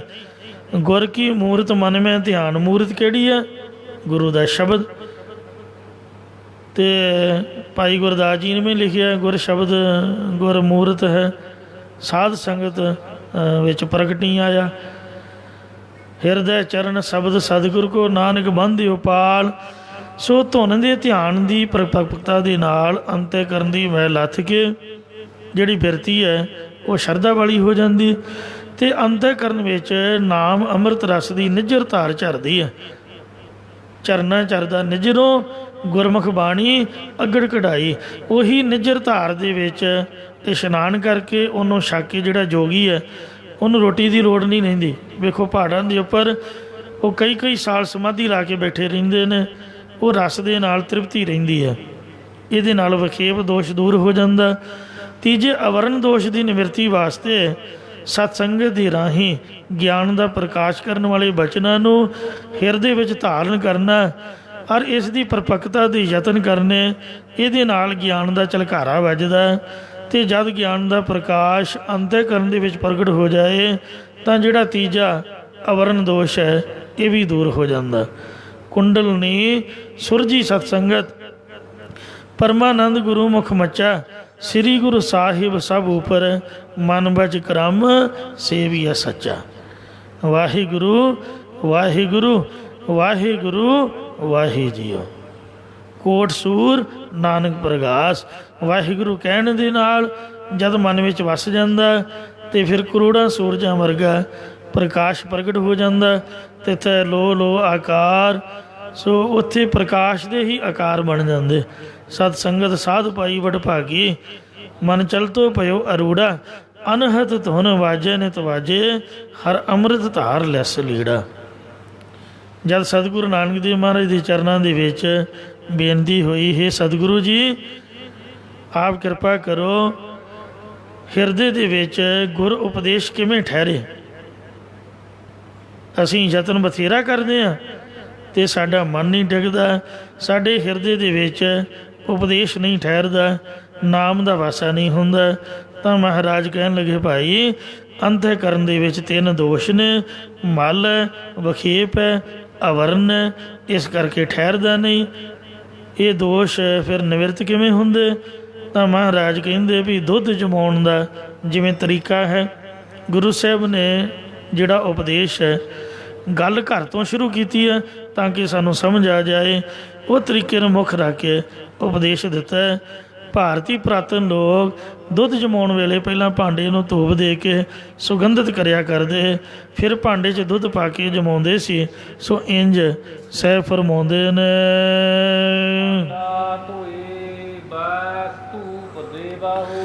ਪਹਿਲਾਂ ਅੰਤःਕਰਨ ਰੂਪੀ ਭਾਂਡੇ ਨੂੰ ਧੋਵੋ, ਅਰਥਾਤ ਨਿਸ਼ਕਾਮ ਕਰਮ ਕਰਕੇ ਮਲ ਦੋਸ਼ ਦੂਰ ਕਰੋ। ਫਿਰ ਉਪਾਸਨਾ ਕਰਕੇ ਵਿਖੇਪ ਦੋਸ਼ ਦੂਰ ਕਰੋ। ਫਿਰ ਬ੍ਰਹਮ ਗਿਆਨ ਦੇ ਦੁਆਰਾ ਅਵਰਨ ਦੋਸ਼ ਦੂਰ ਕਰੋ ਅਤੇ ਬੈਸ ਧੂਪ ਦੇਵੋ। ਬੈਸ ਸ਼ੁਭ ਵਾਸ਼ਨਾ ਧਾਰਨ ਕਰਨ ਰੂਪ ਧੂਪ ਨੂੰ ਦਿਖਾਵੋ, ਜਾਂ ਸ਼ੁਭ ਗੁਣਾਂ ਦੇ ਵਿੱਚ ਬੈਸ ਬੈਠਣ ਰੂਪ ਭਾਵ ਸ਼ੁਭ ਗੁਣ ਧਾਰਨ ਕਰਨ ਰੂਪ ਧੂਪ ਦਿਖਾਵੋ। ਤਾਂ ਫਿਰ ਪਾਤਸ਼ਾਹ ਜੀ ਕਥਨ ਕਰਦੇ ਨੇ, ਗੁਰ ਉਪਦੇਸ਼ ਰੂਪ ਦੁੱਧ ਲੈਣ ਲਈ ਫਿਰ ਤੁਸੀਂ ਜਾਣਾ ਕਰੋ। ਜੀ ਅੰਤःਕਰਨ ਰੂਪੀ ਭਾਂਡਾ ਹੀ ਸਾਫ਼ ਨਹੀਂ ਹੈ ਅਤੇ ਜਿਹੜੀਆਂ ਇੰਦਰੀਆਂ ਨੇ ਇਹੀ ਵਸ ਦੇ ਵਿੱਚ ਨਹੀਂ ਹਨ, ਮੰਦ ਵਾਸ਼ਨਾਵਾਂ ਹਨ, ਇਹਨਾਂ ਨੂੰ ਬਿਠਾਇਆ ਹੀ ਨਹੀਂ ਅਤੇ ਇਹਨਾਂ ਨੂੰ ਦਬਿਆ ਹੀ ਨਹੀਂ, ਸ਼ੁਭ ਵਾਸ਼ਨਾਵਾਂ ਪੈਦਾ ਨਹੀਂ ਹੋਈਆਂ। ਤਾਂ ਫਿਰ ਲਾਭ ਕੀ ਹੈ? ਦੁੱਧ ਦੀ ਪ੍ਰਾਪਤੀ ਦਾ ਜੇ ਪ੍ਰਾਪਤ ਹੋ ਵੀ ਗਿਆ ਤਾਂ ਫੁੱਟ ਜਾਏਗਾ। ਸੋ ਮੰਦ ਵਾਸ਼ਨਾ ਬੈਠ ਭਾਵ ਦਬ ਜਾਣਾ ਅਤੇ ਸ਼ੁਭ ਵਾਸ਼ਨਾ ਦਾ ਸਥਿਤ ਹੋ ਜਾਣ ਰੂਪ ਧੂਪ ਦੇਵੋ। ਅਤੇ ਫਿਰ ਸਾਰੇ ਵੇਦਾਂ ਸ਼ਾਸਤਰਾਂ ਦਾ ਸਿਧਾਂਤ ਜੋ ਸ਼ਕਤੀ ਬਿਰਤੀ ਕਰਕੇ ਕਥਨ ਨਹੀਂ ਕੀਤਾ ਜਾਂਦਾ, ਉਹ ਗੁਰ ਉਪਦੇਸ਼ ਰੂਪੀ ਦੁੱਧ ਲੈਣ ਲਈ ਜਾਵੋ। ਨਿਸ਼ਕਾਮ ਕਰਮਾਂ ਰੂਪੀ ਜਲ ਦੇ ਨਾਲ ਅੰਤःਕਰਨ ਦਾ ਭਾਂਡਾ ਚੰਗੀ ਤਰ੍ਹਾਂ ਸਾਫ਼ ਕਰ ਲਵੋ। ਕਰਮ ਪੁਨ ਸੁਰਤ ਸਮਾਇਣ। ਗੁਰ ਉਪਦੇਸ਼ ਦਾ ਸਰਵਣ ਕਰਨ ਰੂਪ ਜੋ ਕਰਮ ਹੈ, ਇਹ ਦੁੱਧ ਹੈ। ਕਰਮ ਉਹਨੂੰ ਕਹਿੰਦੇ ਨੇ ਜੋ ਕਰਨ ਦੇ ਵਿੱਚ ਆਵੇ। ਵਿਦਵਾਨਾਂ ਨੇ ਕਰਮ ਦੋ ਪ੍ਰਕਾਰ ਦੇ ਲਿਖੇ ਨੇ। ਇੱਕ ਵੇਹਤ ਹੈ, ਜਿਹਦੇ ਕਰਨ ਦੇ ਨਾਲ ਸੋ ਗੁਰੂ ਦੀ ਪ੍ਰਸੰਨਤਾ ਹੁੰਦੀ ਹੈ, ਗੁਰੂ ਅਤੇ ਸ਼ਾਸਤਰ ਦੀ ਆਗਿਆ ਹੈ, ਭਾਵ ਸ਼ੁਭ ਕਰਮ। ਅੱਗੋਂ ਇਹ 5 ਪ੍ਰਕਾਰ ਦੇ ਨੇ। ਨਿਤ ਕਰਮ ਮੈਂ ਪਹਿਲਾਂ ਬੇਨਤੀ ਕਰ ਚੁੱਕਾ। ਫਿਰ ਨਮਿਤ ਕਰਮ, ਸ਼ੁਭ ਕਰਮ ਜੋ ਕਿਸੇ ਗੁਰਪੁਰਬ ਜਾਂ ਖਾਸ ਸਮੇਂ ਖਾਸ ਕਾਰਨ ਨੂੰ ਲੈ ਕੇ ਕੀਤੇ ਜਾਣ। ਕੁਰਬਾਨੀ ਤਿੰਨਾਂ ਗੁਰਸਿੱਖਾਂ ਭਾਈ ਭਗਤ ਗੁਰਪੁਰਬ ਕਰਨ ਦੇ। ਸਕਾਮ ਕਰਮ ਜਿਹੜੇ ਕਿਸੇ ਕਾਮਨਾ ਨੂੰ ਲੈ ਕੇ ਕੀਤੇ ਜਾਣ, ਜਿਵੇਂ ਅਖੰਡ ਪਾਠ ਸਾਹਿਬ 'ਤੇ ਅਰਦਾਸ ਹੁੰਦੀ ਹੈ, ਸ੍ਰੀ ਸਹਿਜ ਪਾਠ ਉਪਰੰਤ ਅਰਦਾਸ ਹੁੰਦੀ, ਕਿਸੇ ਨੇ ਕੀਰਤਨ ਜਾਂ ਲੰਗਰ ਦੀ ਅਰਦਾਸ ਕਰਾਉਣੀ, ਜਾਪ ਪੁੰਨ ਦਾ ਨਾਦਕ ਕੋਈ ਕਾਮਨਾ ਨੂੰ ਲੈ ਕੇ। ਨਿਸ਼ਕਾਮ ਕਰਮ ਇਹ ਗੁਰਸਿੱਖ ਵਾਸਤੇ ਅਤੀ ਜ਼ਰੂਰੀ, ਜਿਹਨੇ ਮਨ ਨੂੰ ਸਾਫ਼ ਕਰਨਾ। ਗੁਰੂ ਜਾਂ ਪਰਮੇਸ਼ਰ ਦੀ ਪ੍ਰਸੰਨਤਾ ਵਾਸਤੇ ਕੇਵਲ ਮਨ ਦੀ ਸਫਾਈ ਲਈ ਕਰਮ ਕਰਨਾ। ਸੇਵਾ ਕਰਤ ਹੋਏ ਨਿਕਾਮੀ, ਤਿਸ ਕੋ ਹੋ ਪ੍ਰਾਪਤ ਸੁਆਮੀ। ਇੱਕ ਨੇ ਪ੍ਰਾਸ਼ਚਿਤ ਕਰਮ, ਆਪਦੀ ਕੀਤੀ ਭੁੱਲ ਜਾਂ ਕੁਰਹਿ ਦੀ ਮਾਫੀ ਹਿਤ ਲੱਗੀ ਤਨਖਾਹ ਜਾਂ ਪਾਪ ਲਈ ਪੁੰਨ ਕਰਨਾ। ਇਹ ਵੇਹਤ ਕਰਮ ਨੇ ਜੋ ਕਰਨੇ ਯੋਗ ਨੇ। ਦੂਜੇ ਨੇ ਅਵੇਹਤ ਕਰਮ, ਉਹ ਕਰਮ ਜਿਹਦੇ ਕਰਨ ਦੀ ਗੁਰੂ ਅਤੇ ਸ਼ਾਸਤਰ ਨੇ ਮਨਾਹੀ ਕੀਤੀ ਹੈ, ਭਾਵ ਮਾੜੇ ਕਰਮ। ਗੁਰੂ ਘਰ ਦੇ ਵਿੱਚ 4 ਵਜਰ ਕੁਰੈਤਾਂ, ਕਾਮ ਕ੍ਰੋਧ ਲੋਭ ਮੋਹ ਅਤੇ ਹੰਕਾਰ ਅਧੀਨ ਕੀਤੇ ਕਰਮ, ਇਹਨਾਂ ਨੂੰ ਮਾੜਾ ਕਿਹਾ, ਅਸ਼ੁਭ ਕਿਹਾ ਹੈ। ਚੁਗਲੀ ਕਰਨੀ ਕਿਸੇ ਦੀ, ਈਰਖਾ ਕਰਨੀ ਕਿਸੇ ਨਾਲ ਅਕਾਰਨੀ ਦਵੈਸ਼ ਰੱਖਣੀ, ਆਸਾ ਤ੍ਰਿਸ਼ਨਾ ਆਦਿਕ ਔਗਣ ਸਾਰੇ ਅਵੇਹਤ ਕਰਮ ਨੇ। ਗੁਰੂ ਸਾਹਿਬ ਗੁਰਬਾਣੀ ਰਾਹੀਂ ਸ਼ੁਭ ਕਰਮ ਕਰਨ ਅਤੇ ਅਸ਼ੁਭ ਕਰਮ ਕਰਨ ਤੋਂ ਰੋਕਣ ਲਈ ਸਾਨੂੰ ਉਪਦੇਸ਼ ਬਖਸ਼ਦੇ ਨੇ। ਮਹਾਰਾਜ ਦਾ ਬਚਨ ਹੈ, ਮੰਦਾ ਮੂਲ ਨਾ ਕੀਚਈ, ਦੇ ਲੰਮੀ ਨਜ਼ਰ ਨੇ ਹਾਲੀ ਹੈ। ਇਸੇ ਤਰ੍ਹਾਂ ਸੋਈ ਕੰਮ ਕਮਾਏ, ਜਿਤ ਮੁਖ ਉਜਲਾ। ਕਲਗੀਧਰ ਮਹਾਰਾਜ ਨੇ ਵਾਹਿਗੁਰੂ ਪਾਸੋਂ ਇਹੀ ਵਰਦਾਨ ਮੰਗਿਆ ਕਿ ਸ਼ੁਭ ਕਰਮ ਕਰਨ ਵੱਲੋਂ ਮੈਂ ਕਦੀ ਵੀ ਨਾ ਟਲਾਂ। ਦੇਹ ਸ਼ਿਵਾ ਬਰ ਮੋਹਿ ਇਹ ਹੈ। ਸੇਵਾ ਕਲਿਆਣ ਸਰੂਪ ਪਰਮਾਤਮਾ ਦਾ ਨਾਮ ਹੈ। ਇਹ ਵਾਹਿਗੁਰੂ ਮੈਨੂੰ ਇਹ ਵਰ ਦੇ, ਸ਼ੁਭ ਕਰਮਨ ਤੇ ਕਬਹੂ ਨਾ ਡਰੋ, ਕਿ ਮੈਂ ਸ਼ੁਭ ਕਰਮ ਕਰਨ ਤੋਂ ਕਦੀ ਵੀ ਨਾ ਟਲਾਂ। ਕਿਉਂਕਿ ਊਤਮ ਸੇਧ ਅਰ ਊਤਮ ਕਹੀਏ, ਨੀਚ ਕਰਮ ਵੈ ਰੋਏ। ਉੱਤਮ ਪੁਰਖ ਕਰਮਾਂ ਕਰਕੇ ਬਣਦਾ, ਜਿਹਦੇ ਕਰਮ ਉੱਤਮ ਹੋਣ। ਜਿਹੜੇ ਨੀਚ ਕਰਮ ਵਾਲਾ ਹੈ ਉਹ ਬਹਿ ਕੇ ਰੋਂਦਾ ਆਪ ਦੇ ਕਰਮਾਂ ਨੂੰ। ਅਸਲ ਦੇ ਵਿੱਚ ਮਨੁੱਖ ਉਹੋ ਜਿਹਾ ਹੀ ਹੋ ਜਾਂਦਾ ਜਿਹੋ ਜਿਹੇ ਕਰਮ ਕਰਦਾ। ਜਿਹਾ ਕੀ ਤੋੜ ਤਿਹਾ ਹੁਆ, ਜਿਹੇ ਕਰਮ ਕਮਾਏ। ਮਨੁੱਖ ਸਰੀਰ ਇੱਕ ਧਰਤੀ ਦੀ ਤਰ੍ਹਾਂ ਹੈ, ਜਿਹਦੇ ਵਿੱਚ ਜਿਹੋ ਜਿਹਾ ਕਰਮਾਂ ਦਾ ਬੀਜ ਕੋਈ ਬੀਜਦਾ ਉਹੀ ਖਾਂਦਾ। ਕਰਮ ਧਰਤੀ ਸਰੀਰ ਜੋਗੰਤਰ, ਜੋ ਬੋਵੈ ਸੋ ਖਾਤ। ਸੋ ਕਰਮ ਧਰਤੀ ਸਰੀਰ ਕਲਯੁਗ ਵਿੱਚ, ਜਿਹਾ ਕੋ ਬੀਜੇ ਤਿਹਾ ਕੋ ਖਾਏ। ਜਿਹਾ ਬੀਜੈ ਸੋ ਲੁਣੈ, ਕਰਮਾ ਸੰਦੜਾ ਖੇਤ। ਫਲ ਤੇਵੇਂ ਹੋ ਪਾਈਐ, ਜਿਵੇਂ ਹੀ ਕਾਰ ਕਮਾਈਐ। ਫਰੀਦਾ ਲੋੜੈ ਦਾਖ ਬਜੌਰੀਆਂ, ਕਿੱਕਰ ਵਿਚੈ ਜੱਟ। ਹੰਡੈ ਉਨ ਕਤਾਈਂ ਦਾ, ਪੈਦਾ ਲੋੜੈ ਪੱਟ। ਸੋ ਮਨੁੱਖ ਦੇ ਕੀਤੇ ਚੰਗੇ ਮਾੜੇ ਕਰਮ ਦਰਗਾਹ ਦੇ ਵਿੱਚ ਗਵਾਹ ਬਣ ਕੇ ਉਹਦੇ ਅੱਗੇ ਭੁਗਤਣਗੇ। ਇਸ ਲਈ ਗੁਰੂ ਮਹਾਰਾਜ ਦੀ ਆਗਿਆ ਹੈ ਕਿ ਸ਼ੁਭ ਕਰਮ ਕਰਨੇ ਚਾਹੀਦੇ ਨੇ। ਇੱਕ ਨਾ ਨੂੰ ਸਭ ਸੋਝੀ ਆਈ, ਇੱਕ ਫਿਰਦੇ ਵੇ ਪ੍ਰਵਾਹ। ਗੁਰੂ ਸਾਹਿਬ ਦੀ ਆਗਿਆ ਸੁਣ ਕੇ ਭੂਮੀਏ ਚੋਰ ਦੀ ਤਰ੍ਹਾਂ ਇੱਕ ਨਾ ਨੂੰ ਤਾਂ ਸੋਝੀ ਆ ਗਈ ਵੀ ਝੂਠ ਨਹੀਂ ਬੋਲਣਾ। 3 ਹੀ ਬਚਨ ਮਹਾਰਾਜ ਨੇ ਉਹਨੂੰ ਆਖੇ ਸੀਗੇ ਕਹਿੰਦਾ ਜੀ 7 ਬਚਨ। ਮਹਾਰਾਜ ਕਹਿੰਦੇ ਝੂਠ ਨਹੀਂ ਬੋਲਣਾ। ਕਹਿੰਦਾ ਜੀ 7 ਬਚਨ ਨਹੀਂ ਬੋਲਿਆ। ਕਹਿੰਦਾ ਮੈਂ ਚੋਰ ਹਾਂ। ਅਤੇ ਦੂਜਾ ਗਰੀਬ ਮਾਰ ਨਹੀਂ ਕਰਨੀ, ਨਾ ਹੋਣ ਦੇਣੀ ਹੈ, ਜਿੰਨਾ ਕੁ ਵੱਸ ਚੱਲੇ ਉਹਨਾਂ ਕੁ ਬੋਲਣਾ ਹੈ। ਕਹਿੰਦਾ ਜੀ 7 ਬਚਨ। ਉਹ ਆਪ ਜਾ ਕੇ ਪੇਸ਼ ਹੋ ਗਿਆ। ਅਤੇ ਤੀਜਾ ਲੂਣ ਖਾ ਕੇ ਹਰਾਮ ਨਹੀਂ ਕਰਨਾ। ਰਾਜੀ ਦਾ ਲੂਣ ਖਾਧਾ ਸੀ ਅਤੇ ਸਾਰਾ ਕੁਝ ਉੱਥੇ ਛੱਡ ਗਿਆ। ਇਹਦੇ ਨਾਲ ਹੀ ਉਹਦਾ ਭਾਰ ਉਤਾਰਾ ਹੋ ਗਿਆ। ਇੱਕ ਨਾ ਨੂੰ ਸਭ ਸੋਝੀ ਆਈ ਕਿ ਫਿਰਦੇ ਵੇ ਪ੍ਰਵਾਹਾ, ਅਮਲ ਜੇ ਕੀਤਿਆਂ ਦੁਨੀ ਵਿੱਚ ਸੇ ਦਰਗੇ ਉਗਾਹਾ। ਭੂਮੀਏ ਨੇ ਗੁਰਾਂ ਦੇ 3 ਬਚਨ ਹੀ ਕਮਾਏ ਅਤੇ ਵੇਖੋ ਉਹਦੀ ਚੜ੍ਹਦੀ ਕਲਾ ਹੋ ਗਈ। ਅਸੀਂ ਰੋਜ਼ ਸੁਣਦੇ ਹਾਂ, ਸਾਡੀ ਸਿਹਤ 'ਤੇ ਅਸਰ ਕੋਈ ਨਹੀਂ। ਮੰਦੇ ਅਮਲ ਕਰਨ ਵਾਲਿਆਂ ਨੂੰ ਕਪਾਹ, ਤਿਲ, ਕਮਾਦ, ਘੜੇ ਅਤੇ ਕੋਲਿਆਂ ਵਾਂਗ ਫਰੀਦ ਸਾਹਿਬ ਕਹਿੰਦੇ ਵੀ ਸਖਤ ਸਜ਼ਾਵਾਂ ਮਿਲਦੀਆਂ ਨੇ। ਫਰੀਦਾ ਵੇਖ ਕਪਾਹ ਹੈ ਜੇਥੀਆ। ਤੁਸੀਂ ਕਪਾਹ ਦੀ ਹਾਲਤ ਵੇਖੀ ਜੇ ਕੀ ਹੁੰਦਾ ਉਹਦੇ ਨਾਲ। ਜੇ ਸਿਰ ਥੀਆ ਤਲਾ, ਤਿਲਾਂ ਦੀ ਹਾਲਤ ਵੇਖੀ ਜੇ ਕਿਵੇਂ ਕੋਹਲੂ 'ਚ ਪੀੜੇ ਜਾਂਦੇ। ਕਮਾਦ ਅਰ ਕਾਗਦ। ਕਮਾਦ ਬਾਰੇ ਤੁਸੀਂ ਤਾਂ ਸਾਰੇ ਹੀ ਜਾਣਦੇ ਹੋ ਕਿਉਂਕਿ ਸਾਰੇ ਜੱਟ ਜ਼ਮੀਂਦਾਰ ਹੋ। ਵੇਖੋ ਕਿੰਨੀ ਬੁਰੀ ਹਾਲਤ ਉਹਦੀ ਹੁੰਦੀ ਹੈ। ਆ ਜਿਹੜੇ 10-10, 20-20 ਦਾ ਗੰਨੇ ਦਾ ਰਸ ਗਲਾਸ ਵੇਚਦੇ ਨੇ, ਉਹਦਾ ਫੜ ਕੇ ਉਹਦਾ ਕਚੁੰਬਰ ਕੱਢ ਦਿੰਦੇ ਨੇ। ਜਿੰਨਾ ਚਿਰ ਤੂੰਬਾ ਪੱਛੀ ਉੱਡ ਨਾ ਜਾਏ ਉਹਨਾਂ ਚਿਰ ਉਹਨੂੰ ਪੀੜਦੇ ਹੀ ਰਹਿੰਦੇ ਨੇ। ਜਿਹੜਾ ਕਾਗਜ਼ ਹੈ, ਕਾਗਜ਼ ਉਹਦੀ ਹਾਲਤ ਵੇਖੀ ਜੇ। ਕੁੰਨੇ ਕੋਏ ਲਿਆ ਹੈ। ਜਿਹੜੇ ਤੌੜੇ ਦੇ ਹੇਠ ਕੋਲੇ ਬਣਦੇ ਨੇ, ਵੇਖੋ ਕਿੰਨੀ ਬੁਰੀ ਹਾਲਤ ਹੈ। ਪਹਿਲਾਂ ਲੱਕੜ ਦੇ ਵਿੱਚ, ਫਿਰ ਕੋਲੇ ਹੋ ਕੇ ਬਲੇ। ਮੰਦੇ ਅਮਲ ਕਰੇਂਦਿਆਂ ਇਹ ਸਜ਼ਾਏ ਤਨਾਹ। ਇਉਂ ਮਾੜੇ ਕਰਮ ਕਰਨ ਦੀਆਂ ਇਹ ਸਜ਼ਾਵਾਂ ਹਨ। ਕਈ ਕਹਿੰਦੇ ਵੀ ਸਾਨੂੰ ਕੀ ਹੋ ਚੱਲਿਆ। ਜਦ ਹੁੰਦਾ ਹੈ ਉਦੋਂ ਪਤਾ ਚੱਲਦਾ। ਇਸ ਲਈ ਮੰਦੇ ਕਰਮਾਂ ਤੋਂ ਰੋਕਦੇ ਸਮਝਾ ਰਹੇ ਨੇ ਕਿ ਤੂੰ ਉਹ ਕੰਮ ਭੁਲਾ ਦੇ ਜਿਨ੍ਹਾਂ ਦਾ ਕੋਈ ਫਾਇਦਾ ਨਹੀਂ, ਜਿਨ੍ਹਾਂ ਕਰਕੇ ਤੈਨੂੰ ਪਰਲੋਕ ਸ਼ਰਮਿੰਦਾ ਹੋਣਾ ਪਊਗਾ। ਫਰੀਦਾ ਜਿੰਨੀ ਕਮੀ ਨਾਹੀਂ ਗੁਣ। ਜਿਨ੍ਹਾਂ ਦਾ ਕੋਈ ਗੁਣ ਹੀ ਨਹੀਂ ਹੈ ਉਹਨਾਂ ਨੂੰ ਚੁੱਲ੍ਹੇ 'ਚ ਸੁੱਟਿਆ, ਇੱਕ ਰੋਟੀ ਪੱਕੂਗੀ। ਕਿਉਂ ਆਪਦੇ ਨਾਲ ਸਿਰ ਦੇ ਉੱਪਰ ਚੁੱਕੀ ਫਿਰਦਾ ਹੈ ਵਾਧੂ ਦਾ ਭਾਰ, ਕਿਸੇ ਦੀ ਰਿੰਦਿਆ ਚੁਗਲੀ।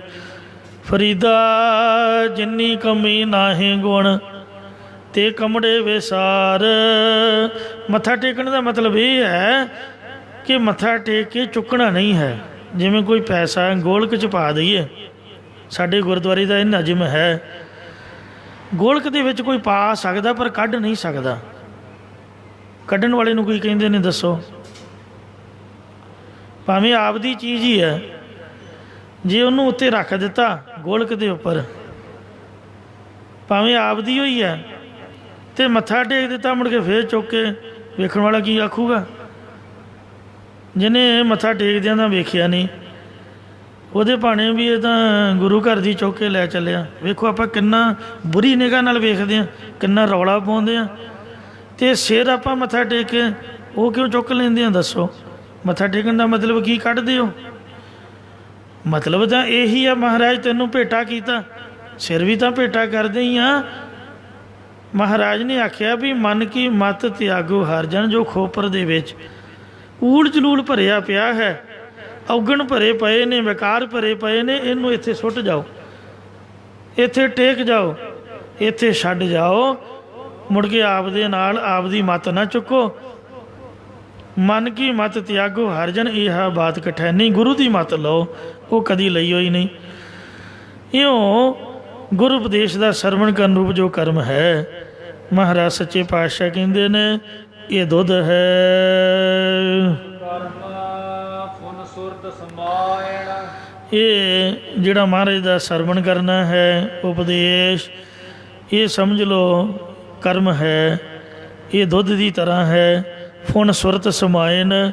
ਪੁਨਾ ਸੁਰਤ ਗਿਆਨ ਰੂਪ ਜਾਂ ਸ੍ਰੇਸ਼ਟ ਪ੍ਰੀਤੀ ਕਰਨ ਰੂਪ ਸਮਾਇਨ ਜਾਗ ਲਾਵੋ।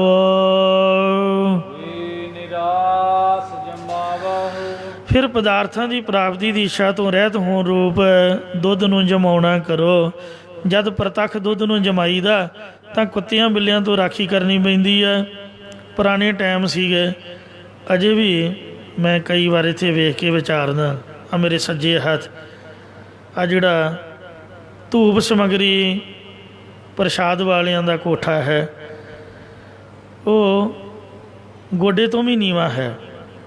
ਕੰਧਾਂ ਦੇ ਵਿੱਚ ਆਲ ਸਾਡੇ ਕੋਲ ਫਰਿੱਜ ਦੇ ਵਿੱਚ ਚੀਜ਼ ਰੱਖ ਨਾਲ ਠੰਡੀ ਹੈ ਅਤੇ ਨਾਲੇ ਕੁੱਤਿਆਂ ਬਿੱਲਿਆਂ ਤੋਂ ਬਚਾਅ ਹੈ।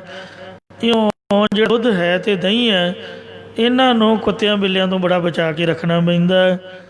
ਇੰਝ ਸੋ ਮਹਾਰਾਜ ਕਥਨ ਕਰਦੇ ਹਨ ਕਿ ਲੋਭ ਦਾ ਕੁੱਤਾ ਹੈ, ਲੋਭ ਦੀ ਬਿਰਤੀ ਬਿੱਲੀ ਹੈ। ਇਹਨਾਂ ਤੋਂ ਰੱਖਿਆ ਕਰਨ ਵਾਸਤੇ ਸੁਣੋ ਭਾਈ ਗੱਜ ਕੇ ਕਹਿ ਦੋ ਸਤਨਾਮ ਸ੍ਰੀ ਵਾਹਿਗੁਰੂ। ਜਿਹੜਾ ਵਾਹਿਗੁਰੂ ਨਾਮ ਹੈ ਇਹ ਰਾਖਾ ਹੈ, ਇਹਨੂੰ ਜਪਣਾ ਕਰੋ ਬਾਰ ਬਾਰ। ਅਬ ਕਲੂ ਆਇਓ ਰੇ ਇੱਕ ਨਾਮ ਬੋਵੋ ਬੋਵੋ ਅਨਰੂਤ ਨਾਹੀ ਨਾਹੀ ਮਤ ਪਰਮ ਬੋਲੋ ਬੋਲੋ।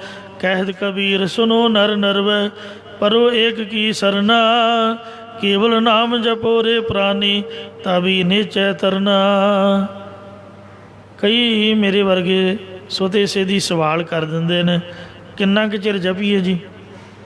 ਇਹ ਸਵਾਲ ਹੀ ਗਲਤ ਹੈ। ਸਵਾਲ ਇਹ ਪੁੱਛੋ ਵੀ ਪ੍ਰਸ਼ਾਦਾ ਕਿੰਨੀ ਕੁ ਵਾਰ ਛਕੀਏ, ਕੱਪੜੇ ਲੀੜੇ ਕਿੰਨੀ ਕੁ ਵਾਰ ਬਦਲੀਏ, ਨਿੰਦਿਆ ਚੁਗਲੀ ਕਿੰਨਾ ਕੁ ਚਿਰ ਕਰੀਏ, ਤਾਸ਼ ਕਿੰਨਾ ਕੁ ਚਿਰ ਖੇਡੀਏ ਜਿਹਦੇ 'ਤੇ ਟਾਈਮ ਬਰਬਾਦ ਹੈ, ਟੀ ਵੀ ਕਿੰਨਾ ਕੁ ਚਿਰ ਵੇਖੀਏ, ਮੋਬਾਇਲ ਨਾਲ ਛੇੜਖਾਨੀ ਕਿੰਨੇ ਕੁ ਘੰਟੇ ਕਰੀਏ, ਇੱਧਰ ਉੱਧਰ ਸਮਾਂ ਕਿੰਨੇ ਕੁ ਘੰਟੇ ਬਰਬਾਦ ਕਰੀਏ। ਇਹ ਸਵਾਲ ਹੋਣਾ ਚਾਹੀਦਾ। ਇਹ ਤਾਂ ਸਵਾਲ ਹੀ ਗਲਤ ਹੈ ਵੀ ਨਾਮ ਕਿੰਨਾ ਕੁ ਚਿਰ ਜਪੀਏ। ਨਾਮ ਜਪਣ ਲਈ ਤਾਂ ਜਨਮ ਹੋਇਆ ਹੈ। ਮਹਾਰਾਜ ਸੱਚੇ ਪਾਤਸ਼ਾਹ ਕਹਿੰਦੇ ਆਇਓ ਸੁਣਨ ਪੜ੍ਹਨ ਕੋ ਬਾਣੀ, ਪਰ ਹੋਰ ਨਾ ਕੰਮਾਂ 'ਚ ਆਪਾਂ ਲੱਗੇ ਹੋਏ ਹਾਂ। ਨਾਮ ਸਰ ਲੱਗੇ ਹਨ ਲਾਲਚ ਬਿਰਥਾ ਜਨਮ ਪੁਰਾਣੀ। ਸੋ ਨਾਮ ਤਾਂ ਅੱਠੇ ਪੈਰੀ ਜਪੋ। ਅਵਰ ਕਾਜ ਤੇਰੇ ਕਿਤੇ ਨਾ ਕਾਮ ਮਿਲ ਸਾਧ ਸੰਗਤ ਭਜ ਕੇਵਲ ਨਾਮ। ਮਹਾਰਾਜ ਕਹਿੰਦੇ ਜਿਹੜੇ ਕੰਮ ਤੂੰ ਕਰਦਾ ਫਿਰਦਾ ਇਹ ਬਿਲਕੁਲ ਨਿਕੰਮੇ ਕਿਸੇ ਕੰਮ ਨਹੀਂ ਹੋਣੇ। ਸੰਗਤ 'ਚ ਮਿਲ ਅਤੇ ਕੇਵਲ ਨਾਮ ਦਾ ਭਜਨ ਕਰ। ਸਰੰਗ ਜਾਮ ਲਾਗ ਭਵ ਜਲ ਤਰਨ ਕੈ ਜਨਮ ਬਿਰਥਾ ਜਾਤ ਰੰਗ ਮਾਇਆ ਕੈ। ਜਿਹੜੀ ਤੈਨੂੰ ਮਾਇਆ ਦੀ ਪਾਹ ਰੰਗ ਚੜ੍ਹਿਆ ਹੋਇਆ ਇਹ 'ਚ ਤੇਰਾ ਮਨੁੱਖਾ ਜਨਮ ਬਿਰਥ ਜਾ ਰਿਹਾ ਹੀ ਉਹ। ਇਸ ਲਈ ਉਹ ਫਜ਼ੂਲ ਦੇ ਕੰਮ ਜਾਲੋ ਐਸੀ ਰੀਤ ਤੀਲੀ ਲਾ ਕੇ ਫੂਕ ਸੁੱਟ। ਜਿਤ ਮੈਂ ਪਿਆਰਾ ਵਿਸਰੈ ਨਾਨਕ ਸਾਈ ਭਲੀ ਪ੍ਰੀਤ ਜਿਤ ਸਾਹਿਬ ਸੇਤੀ ਪਤ ਰਹਿ। ਇੱਕ ਵਾਰ ਫਿਰ ਉੱਚੀ ਬੋਲੋ ਜੀ, ਗੱਜ ਕੇ ਕਹੋ ਸਤਨਾਮ ਸ੍ਰੀ ਵਾਹਿਗੁਰੂ। ਨਾਮ ਸਿਮਰਨ ਤੋਂ ਬਿਨਾਂ ਹੋਰ ਸਾਰੇ ਕੰਮ ਨਿਸਫਲ ਹਨ। ਕਹਿੰਦੇ ਪੁੰਨ ਦਾਨ ਜਪ ਤਪ ਜੇਤੇ ਸਭ ਉਪਰ ਨਾਮ। ਹਰ ਹਰ ਰਸਨਾ ਜੋ ਜਪੈ ਤਿਸ ਪੂਰਨ ਕਾਮ। ਨਿਰਗੁਣ ਸਰਗੁਣ ਨਾਮ ਜੋ ਵਾਹਿਗੁਰੂ ਤਿਨ ਮੇਰ। ਸਭ ਤੇ ਊਚਾ ਜਾਨੀਐ ਲੇਤ ਨ ਕੀਜੈ ਦੇ। जैसे 68 तीर्थ परस कियो जुग चार चरियो कैलाश रहियो। जैसे लाख बार कुरुक्षेत्र में असमेत जग अभंग ठयो। जैसे कोट बरस तपुर्दमुखी वह संतर में तनदा दयो। पुन अमृत नाम शेष इति जिन एक बार श्री वाहिगुरु कहियो। एक बार भी वाहिगुरु कहण दा एडा वड्डा फल है।